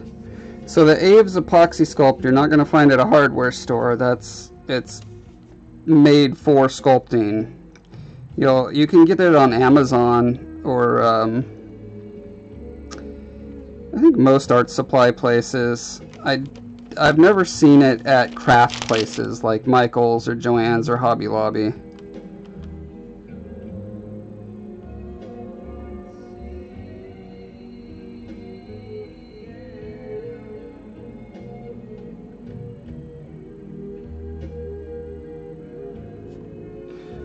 Kind of pinching up the walls around where I'm going to thread the legs through so that there's more bulk there to keep them in place.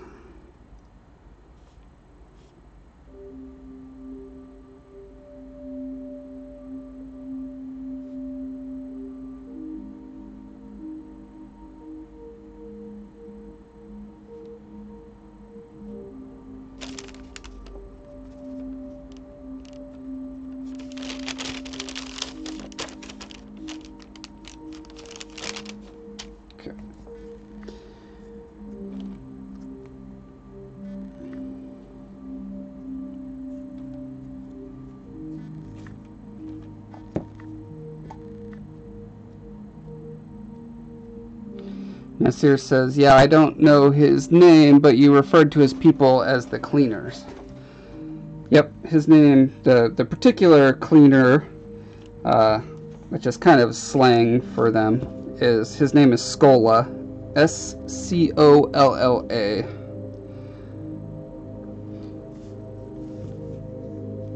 They're also called dung eaters, unsurprisingly.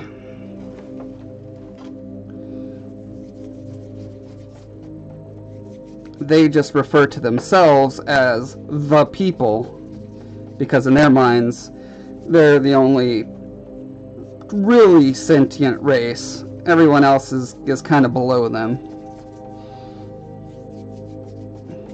Brad says, we don't have any of those stores in Australia, and the postage cost for Amazon pushes into the not a cheaper alternative field.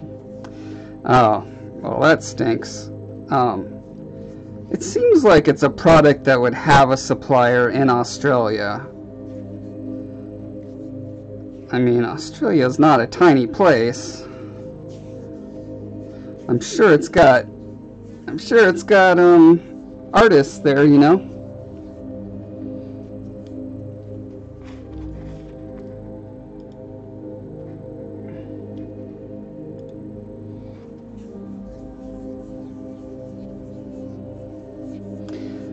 Nasir, there's an O between the C and the two L's. S-C-O-L-L-A.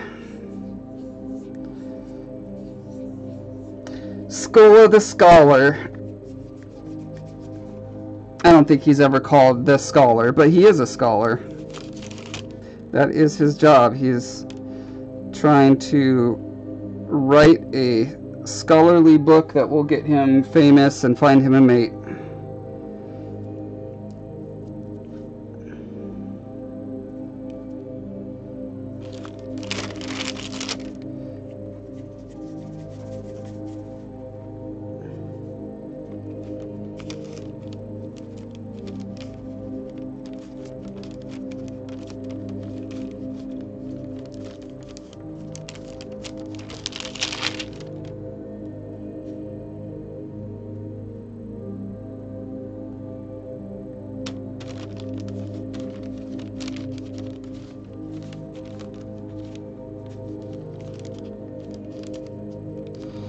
Nasir says they're 2 feet tall and their ego is 1,000. Yep, that's right.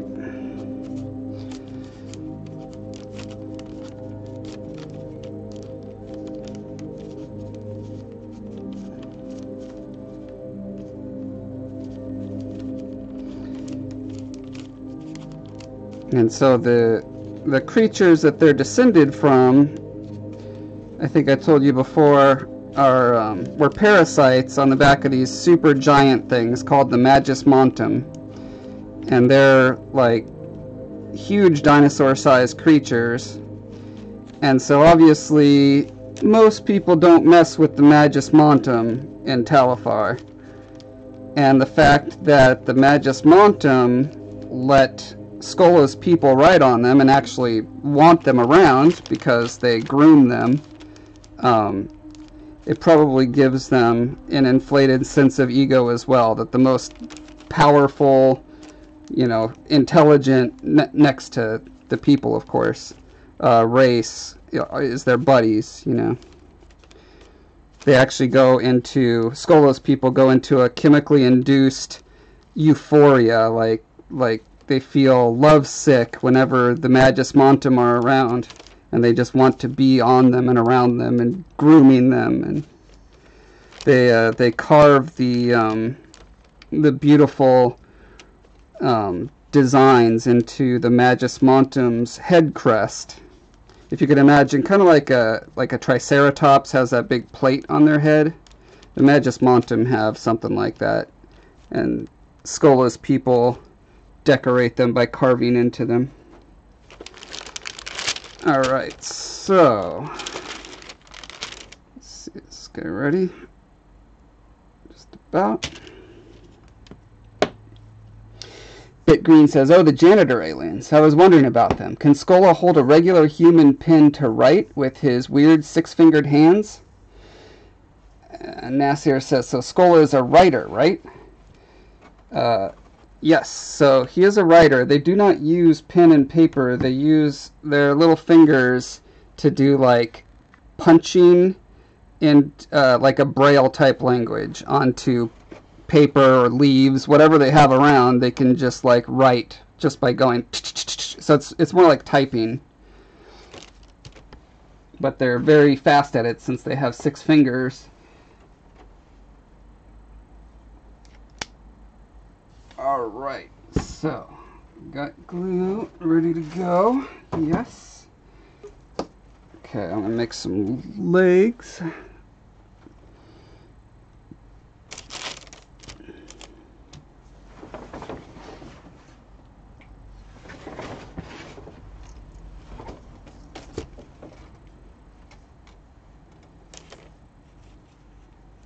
Nasir says, so there are males and females of the cleaners, or they're unisex. No, there's male and female, and their eggs can be, their eggs last a long time without being prepared to hatch. Like, they have to actively hatch their eggs. And so Skola is carrying around a clutch of eggs with him for most of the adventure. And he's hoping at some point, when the time is right, he can get those eggs to the island that Beaumark lives on to start his own little cleaner society there, because Beaumark's people have never seen cleaners.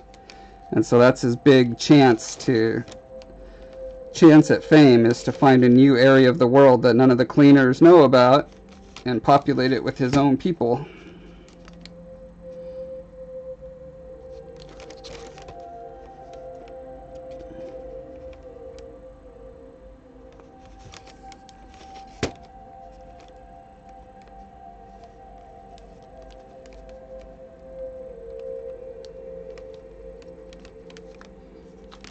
Nasir says, Josh, the creature design for the novel, was it from your mother or you designed the creatures from scratch?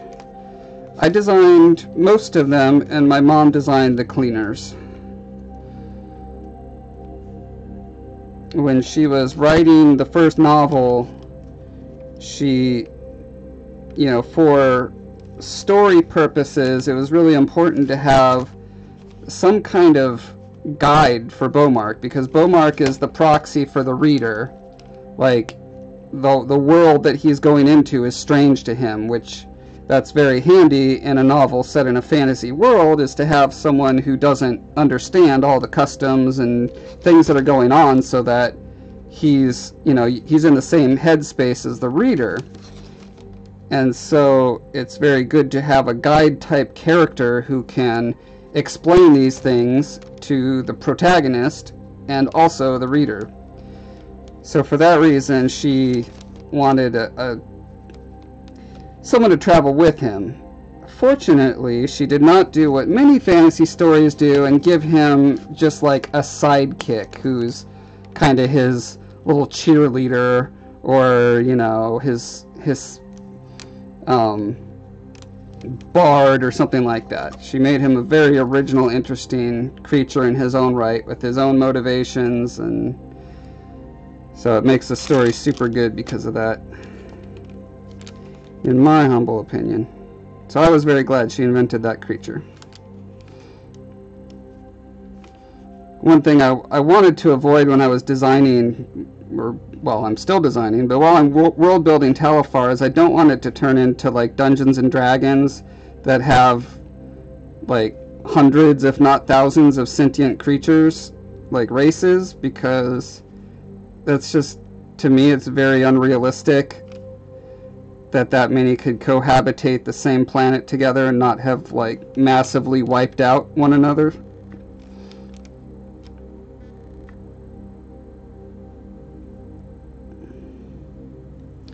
So I've got about, I want to say there's definitely under 20 sentient creatures, sentient races, if you will, on Talifar.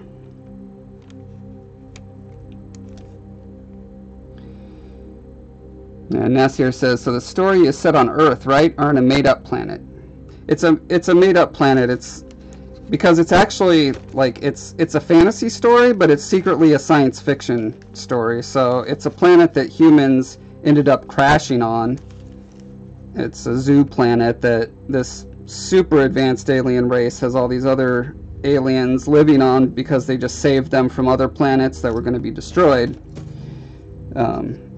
So that's why it's a fantasy, is because it's populated with all these crazy alien creatures, but they can't ever get out of like medieval times, because the super advanced aliens don't let any of the technology advance.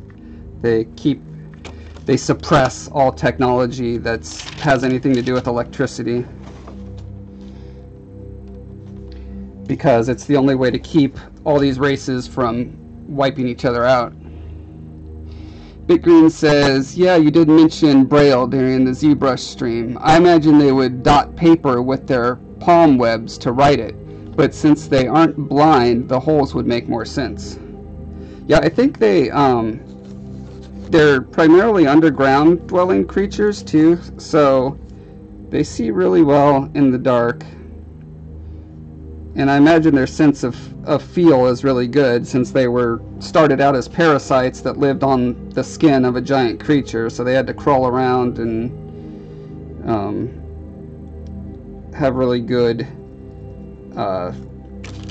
what would be the word for that? It's not, I guess it's kind of like agility, but perception of surface quality. I don't know what that would be called, but they're really good at it. Nasir says, so in the story, humans are the aliens because they're the ones who came from space. Yeah. I mean, technically, almost all the creatures came from space. They were just, like, abducted by these other aliens, you know, how thousands of years ago, and plopped down on this planet. Humans, in the novel that we're releasing at first, humans have been there about 2,000 years. So they've mostly forgotten their past. There's a small contingent of humans that live at the crash site, like in the abandoned spaceships, and so they know the most about the history of humans, but it's still kind of vague to them. And they know how the technology, well, they know how to use some of the technology, but they don't know how to rebuild the technology. So they're essentially the wizards of the world, because they can have things that like memory metals and stuff that can explode and that sort of thing. Oh, of course, the camera stopped recording randomly. Okay.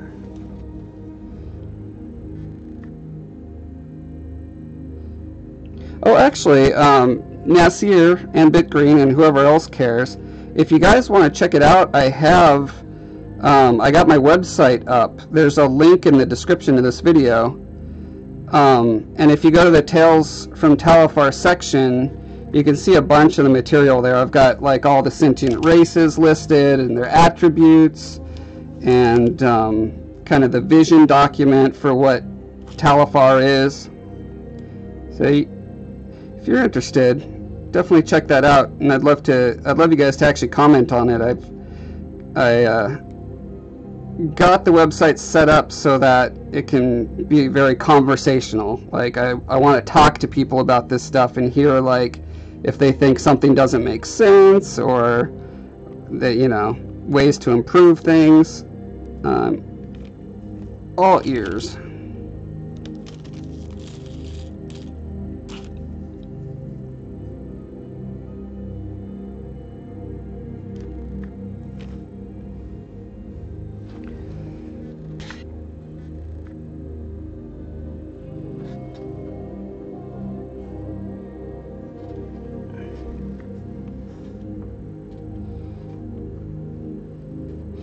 Amy is saying tactile ability.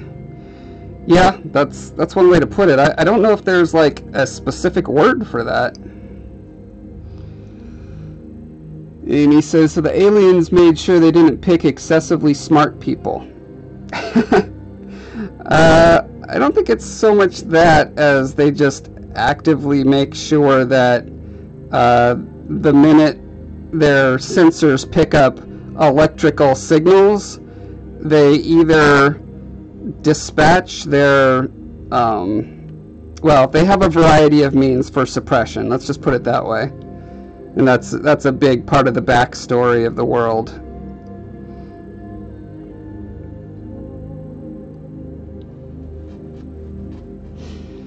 Nasir says, interesting, so a human boy trying to understand an alien planet. Yeah, so I mean, he's from the alien planet, he's just from a little island, so he only knows that little part of it. Hasn't seen all the other alien species and, you know, big cities and all that kind of stuff that exist in the rest of Talifar.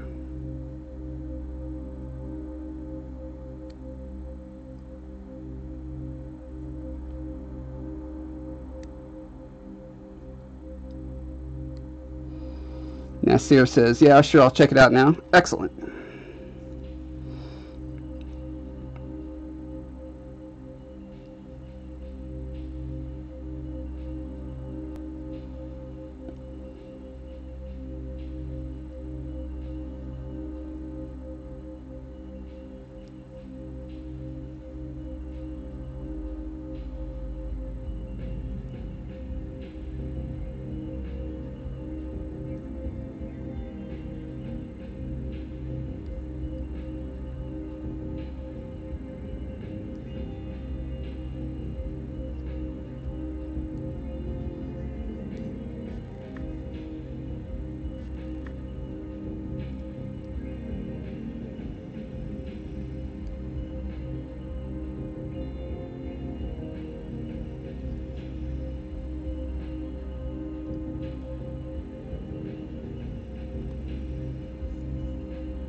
Man, something about this rubber makes this my X-Acto knife dull super fast. It's almost new, and I'm having to really push to get it through here.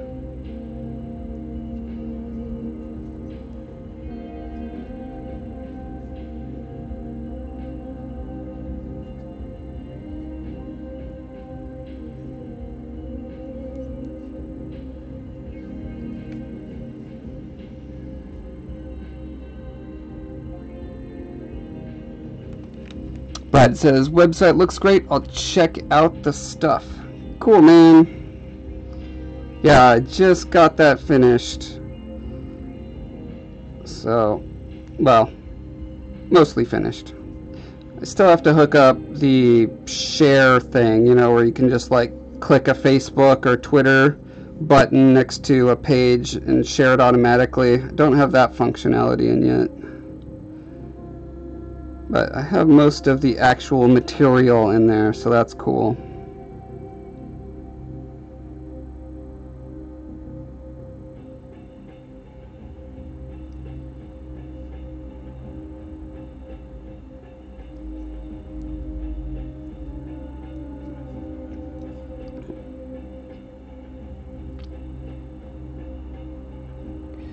Amy says, I would look at it now, but the YouTube app is monopolistic.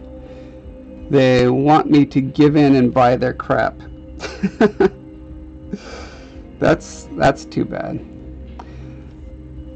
David says, are all the stats in there so that we can put everything into the context in our own minds? Yeah, I basically just put humans as 5 on everything, right? Like as far as strength, intelligence, speed, you know, all those kind of RPG-ish attributes. So any derivation from 5, you have a pretty good idea of the abilities of those critters.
Nasir says, Josh, where to go in the site to see the creatures?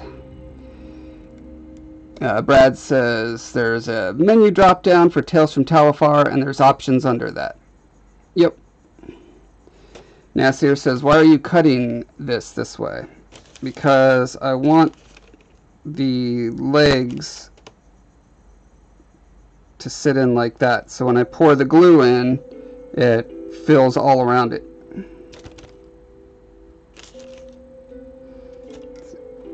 Actually, I think I'm going to make this guy have pretty long legs. Probably do about that.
Nasser says, Bo Mark, what's the story of his name? I just saw it on the site. Beaumark's name is because all of his people get named after an attribute that they are either supposed to be good at, or are good at, or supposed to be good at. That's how most of the royal people are named. Most of the commoners are named after mundane or funny things. There's like a guy named Tin Toes and a guy named Crunchit. And I think that it's like there's so many weird cultural things about how names come about. It's really fascinating, actually. But there are societies where that's how names get, how people get named. It seems really random and weird. But I mean, is that better or worse than a culture like mine where names are like no one knows what their name means? It's just like, oh, my name is Josh because there's lots of people named Josh, and I guess he was in the Bible, but I mean, that's not how you actually pronounce Joshua in the Jewish language. So whatever. Did I do? Wait, this goes to... Oh, yeah, I missed a slice.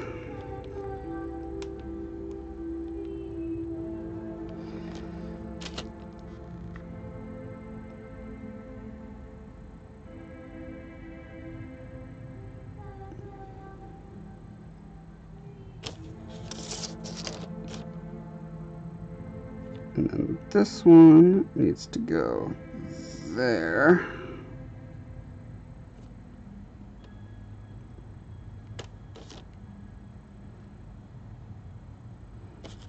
Oh, and as far as Beaumark, he's like, he can use a bow to hit his mark. I think that's the kind of literal meaning of it, but it's more of like a, I'm a skilled and accurate warrior type of name.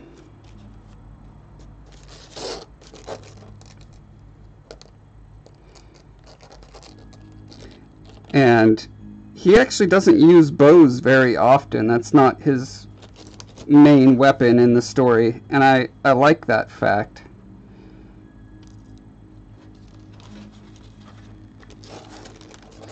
Because in real life, most people don't, live up to their name.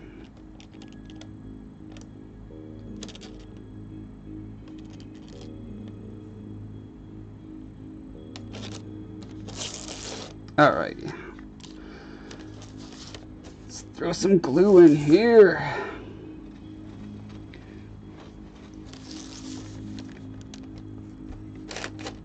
Oh, I almost forgot antennae.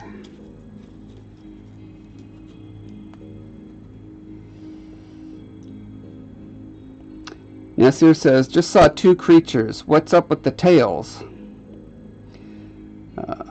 Nasir says, I like this one. So Nasir, do you see an arrow that's pointing to the right? Well, if you're on a computer, a desktop, then there's a column to your right that has all of the creatures. And if you're on mobile, then you have to scroll down further and you'll get to all of them. Sadly, the developer I was working with could not figure out a way to get clickable links for all of them, like in the main body of the page, which was very frustrating to me, but I get what I pay for, and I could not pay very much, so.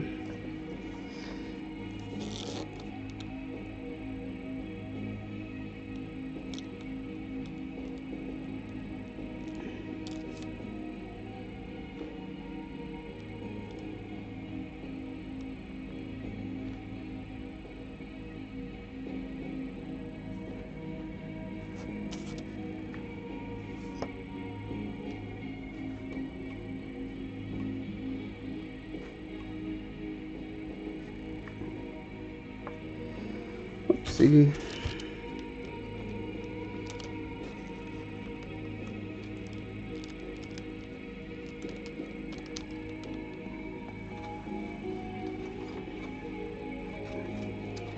Did you know this little trick?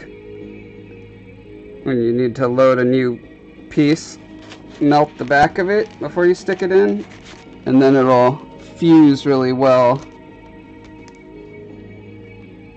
to the old piece, and it won't scoot out every time you let go of the trigger.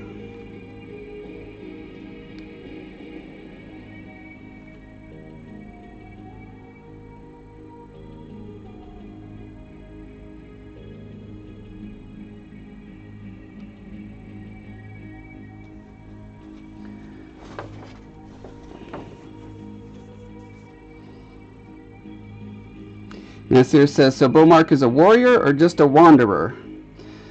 Well, he's trained to be a warrior because in his culture, given his political position, he's going to have to do this ceremony called the Proving, where he has to defend, well, not just defend himself, but has to actively kill someone who is trying to take his spot.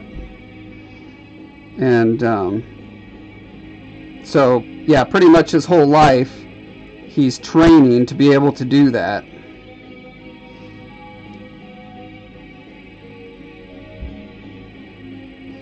So he's very agile and strong, and yeah, I mean he's all the things you would expect from a awesome, like, fantasy hero guy.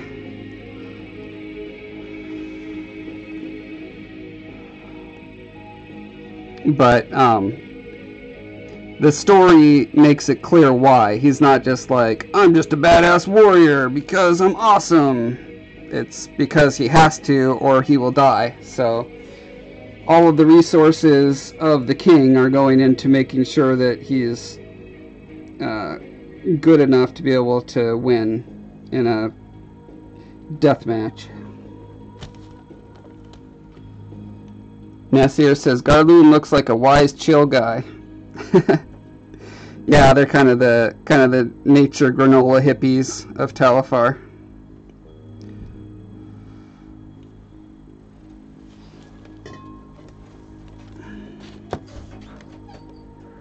Did you move the trash can? Yeah.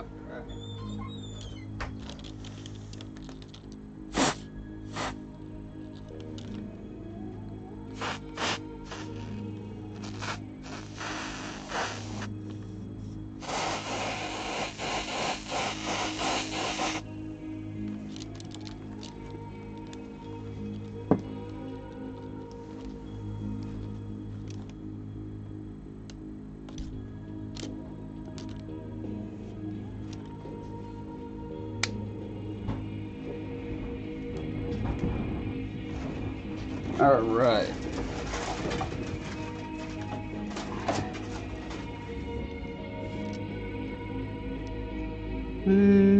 Actually, might as well do the legs.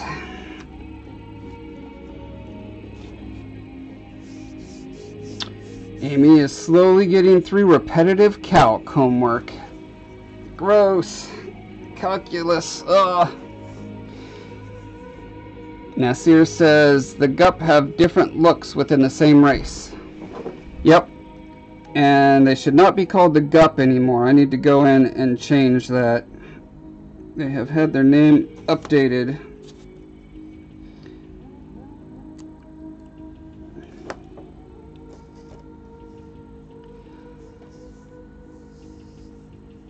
Yeah, I thought it would be interesting to do a race kind of like naked mole rats, but even more insect-like, but keep them as mammals. Like, what would it be like if they had very different physiognomies, each, different class, to have a warrior and a worker and a nurse and a, what's the other one? Oh, they have like a merchant class, essentially, that interfaces with the outside world. Brad says, being that this world is like a giant zoo where the species that didn't make it due to disease, famine, predators. Oh, were there species? I would assume so. So we have a short story written that's kind of from the perspective of the aliens who are going around saving these people. And so they have these super advanced calculations where they try to figure out the planet that closest, the closest match to the species, as well as the least likelihood of violent interactions with the species that are already there. But their calculations can't be perfect, so inevitably there will be races that it didn't work out for, and that's something that I hope will be explored in some stories at some point.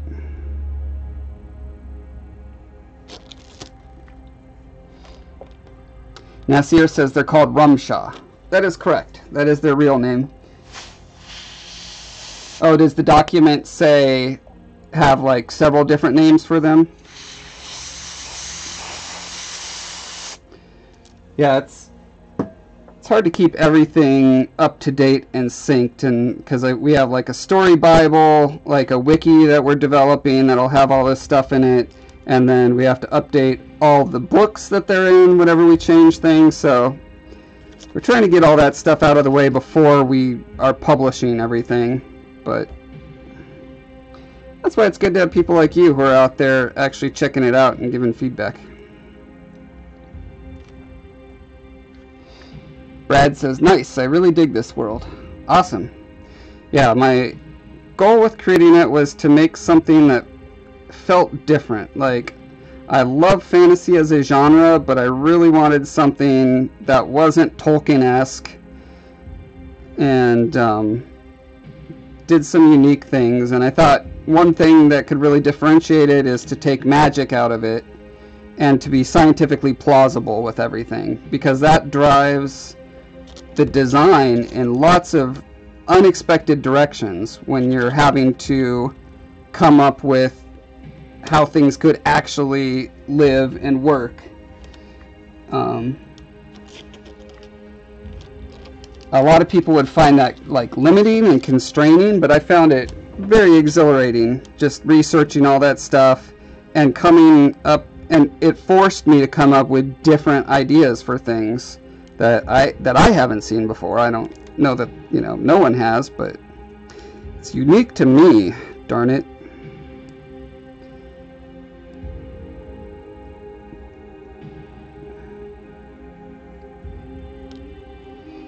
And I think also my game design background made it so that like most of my creatures are like balanced.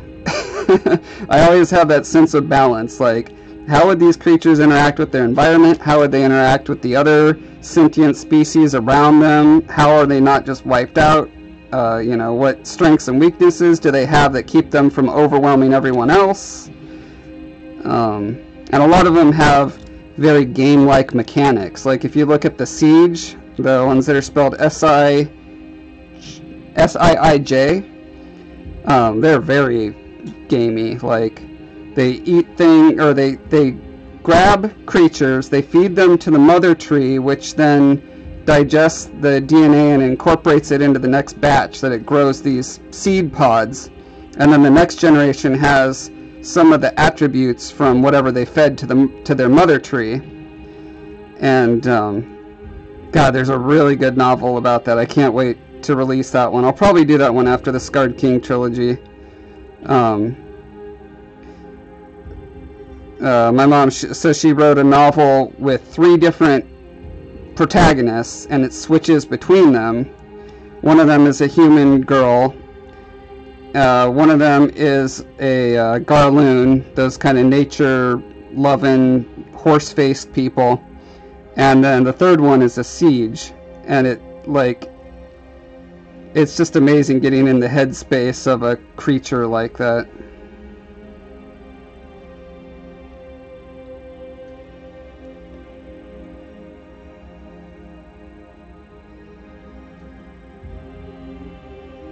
Nasir says, no, in the link they're called Rumsha, but in the page title they're called Gup. Okay, thanks. I'll make sure to fix that. Brad says, I agree. I had tried writing fantasy a few years ago, probably 160,000 words. Wow, that's a pretty epic novel.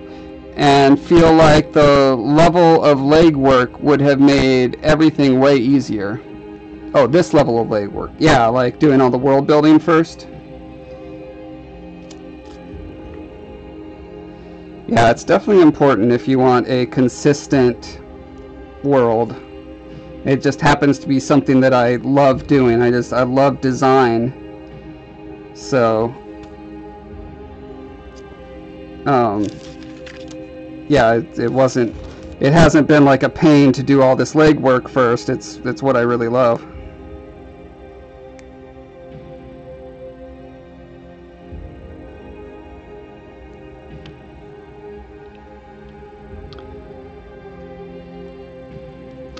Nasir says, spitters are weak, only 3. Also, I was expecting them to be smarter than 6.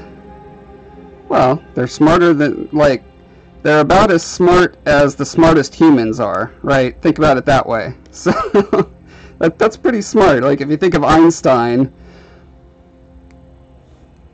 you know, or Leonardo da Vinci or whatever, like a race of people that are mostly around that intelligent, that's pretty darn intelligent.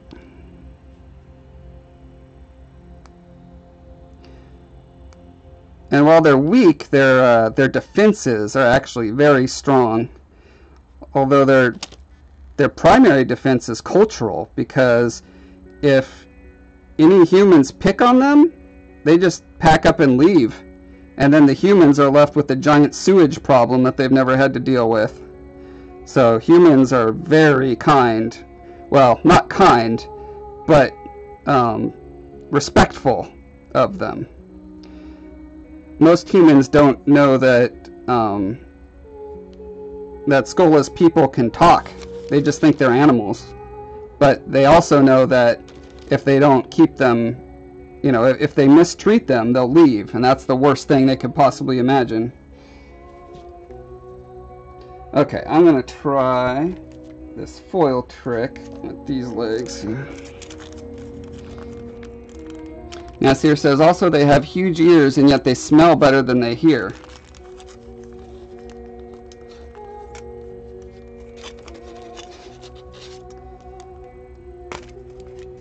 Yeah, I'll have to check out those stats. There's certainly none of them are set in stone.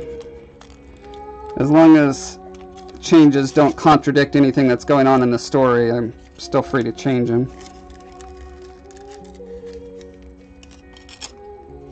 But I mean, like, elephants have huge ears, but they're not, I don't think they hear significantly better than other animals. Maybe they do. But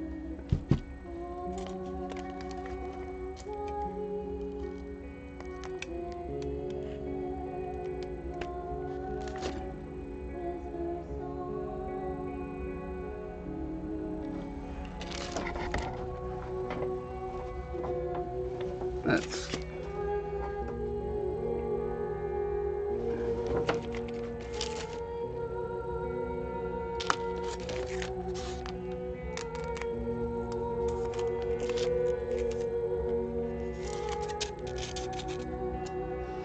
Brad says, I remember a Futurama episode where they went to a world where Da Vinci was the dumbest. Mini lols. That's pretty good. Sounds like something you'd see on a Rick and Morty episode nowadays.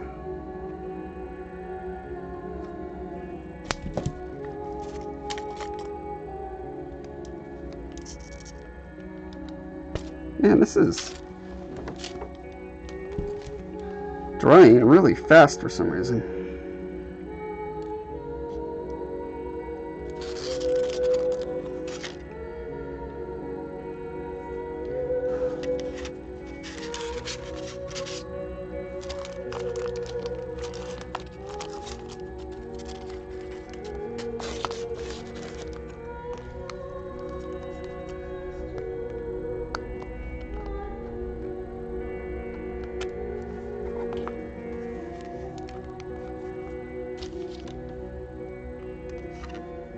Okay.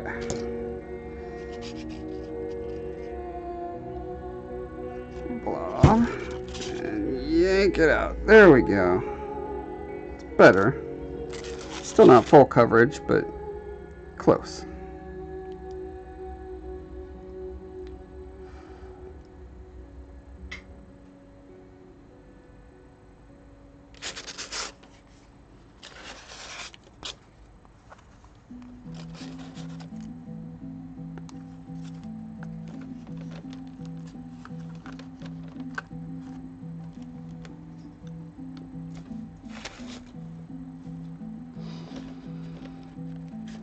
Beanie says, I'm pretty sure they have very good hearing, but I'm not sure how it's compared to their sense of smell. They can communicate long range, I remember. I'll have to look into that.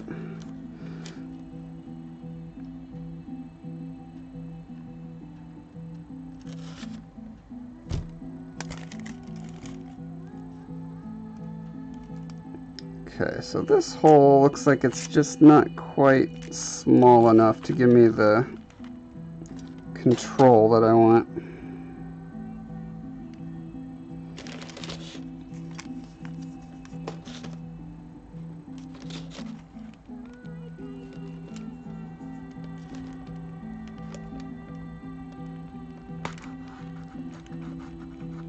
So maybe I need it to be just slightly bigger than the wire.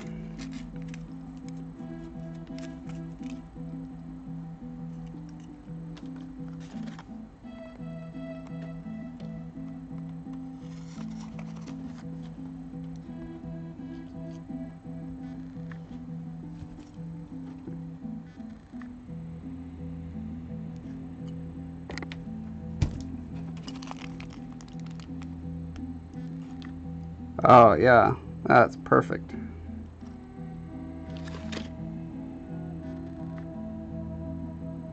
Look at that perfect coverage.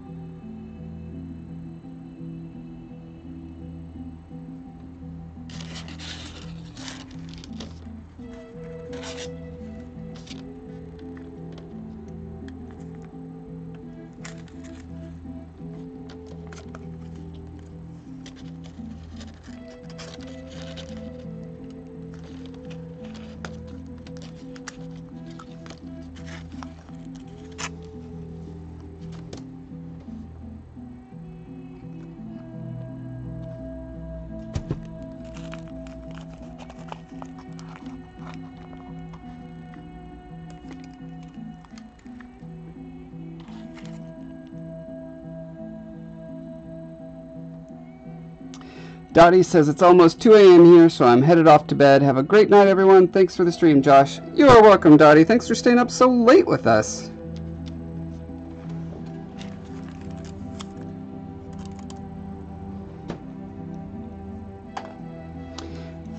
Brad says, gotta shoot. I'll watch the rest later on. Love the TFT stuff, Josh. I'm going to be playing in my mind, I'd say. Oh, it's going to be playing in my mind.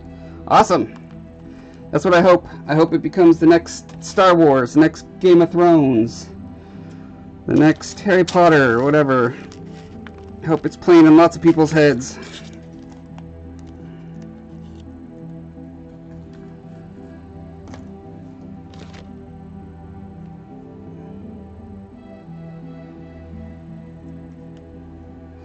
All I have to do is the simple task of making a hit book or film that's as popular as Star Wars or Game of Thrones. As soon as I do that, I will have an awesome IP on my hands and be able to do all the right things that all these other people aren't doing right.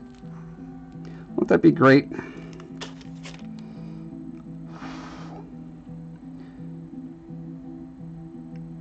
Mainly, it's actually just having all the stories be canon and not randomly picking and choosing which are the real stories and which are the fake stories.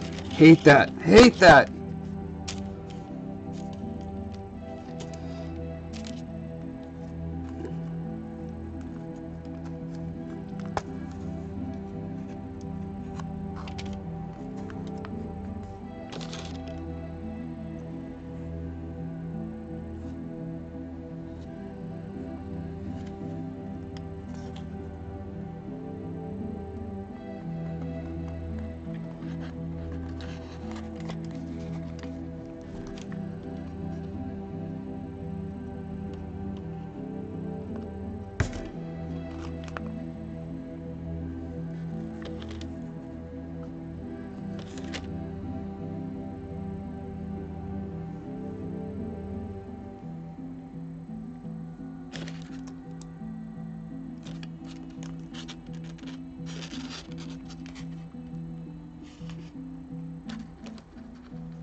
rat. Nasir says, why Ungle is sticking his foot fingers in the monster's nostrils? Is that how he controls him? Yep, that's a big part of it. So they have little chemical exuding, like chemical secretion glands in their toes. And when they get the right concoctions, when they figure out the right recipes, they can, not like mind control, but they can use that to their great advantage to be able to manipulate the emotions of the creature they're on, so that they can make the creature euphoric when it does what they want, and they can make it angry or despondent when it doesn't. So they have a huge advantage to being able to train these creatures. Since they're so small, they can still be devastating warriors, because they could be riding around on like the equivalent of bears and gorillas and stuff.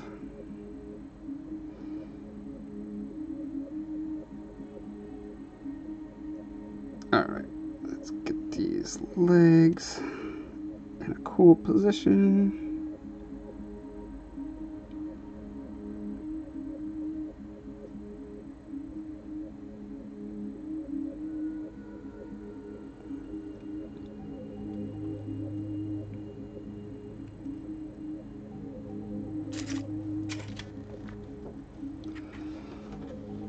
And I have these guys.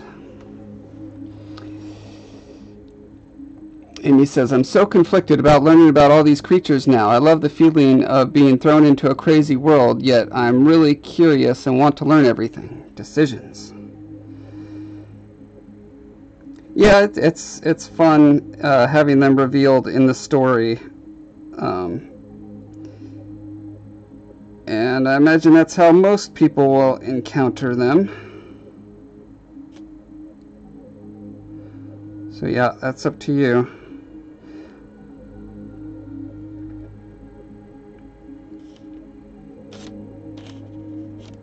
That's always the trick with previews. Like, I hate previews of movies where they pretty much tell you the entire plot.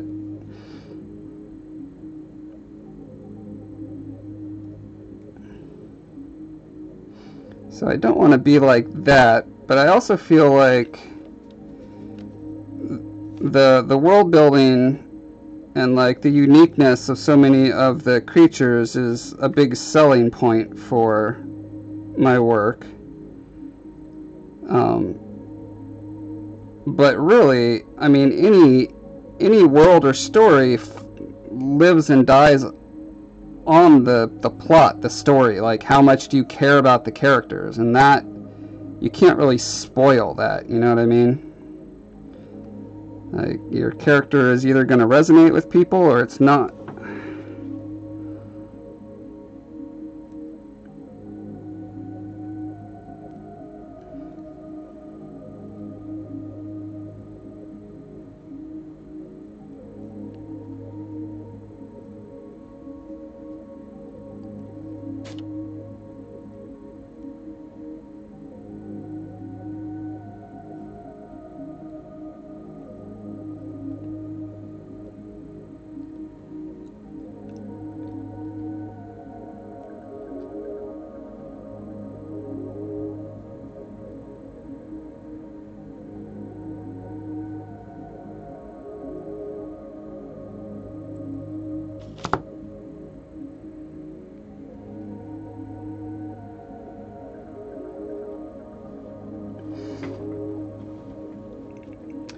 Well, there's one creepy crawly.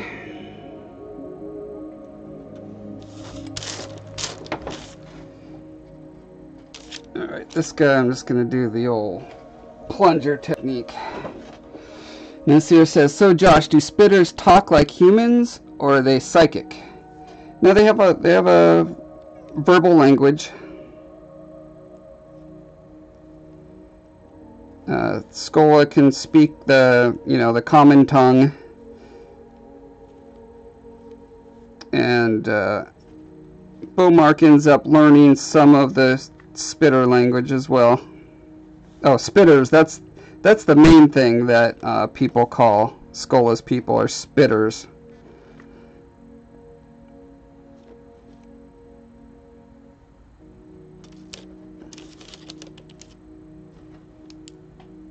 Because that's their primary defense, is they can do like, you know, like spitting cobras. They can shoot this really acrid black goo that sticks to you and kind of burns your skin.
Nasir says, they have so many names: spitters, the people, dung suckers, the cleaners, tizzle stick.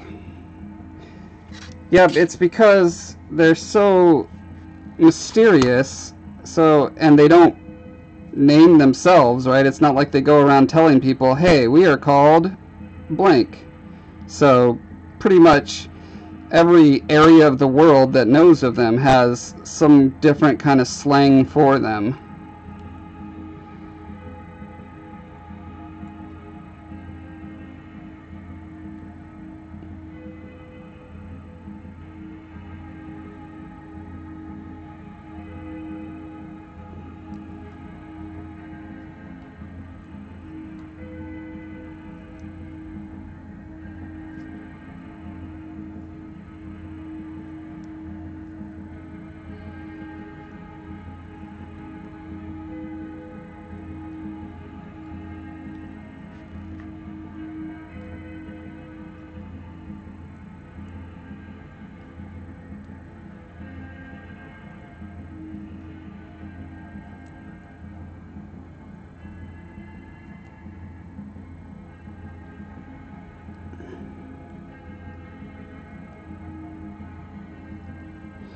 Yeah, Sarah says, do spitters wear any clothes, or they're naked all the time?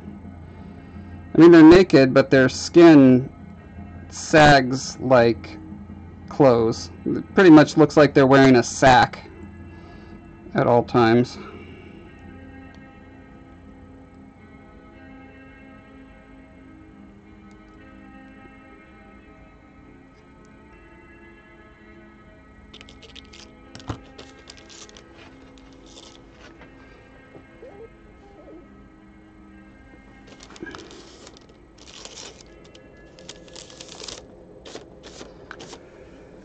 Alrighty, well, I think this is a good place to call it quits for tonight.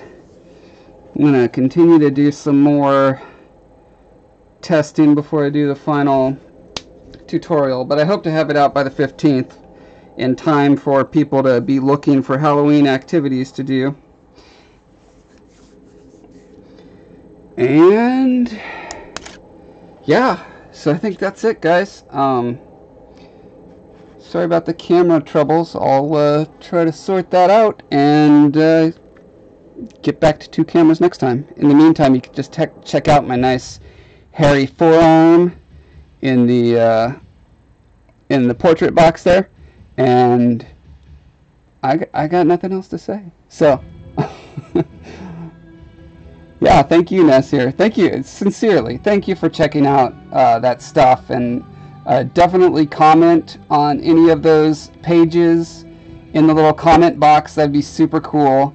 I want to get conversations going on as much of that stuff as possible. So, and Amy, if I can tilt your decision towards checking out the stuff now and getting some spoilers, I would want you to do that, because you seem like a really smart person who picks up. You're very perceptive, and you will pick up on contradictions and stuff that I've overlooked. And so I'd love to hear your comments on that. Bickering, good night. Thank you all. I'll see you guys next time.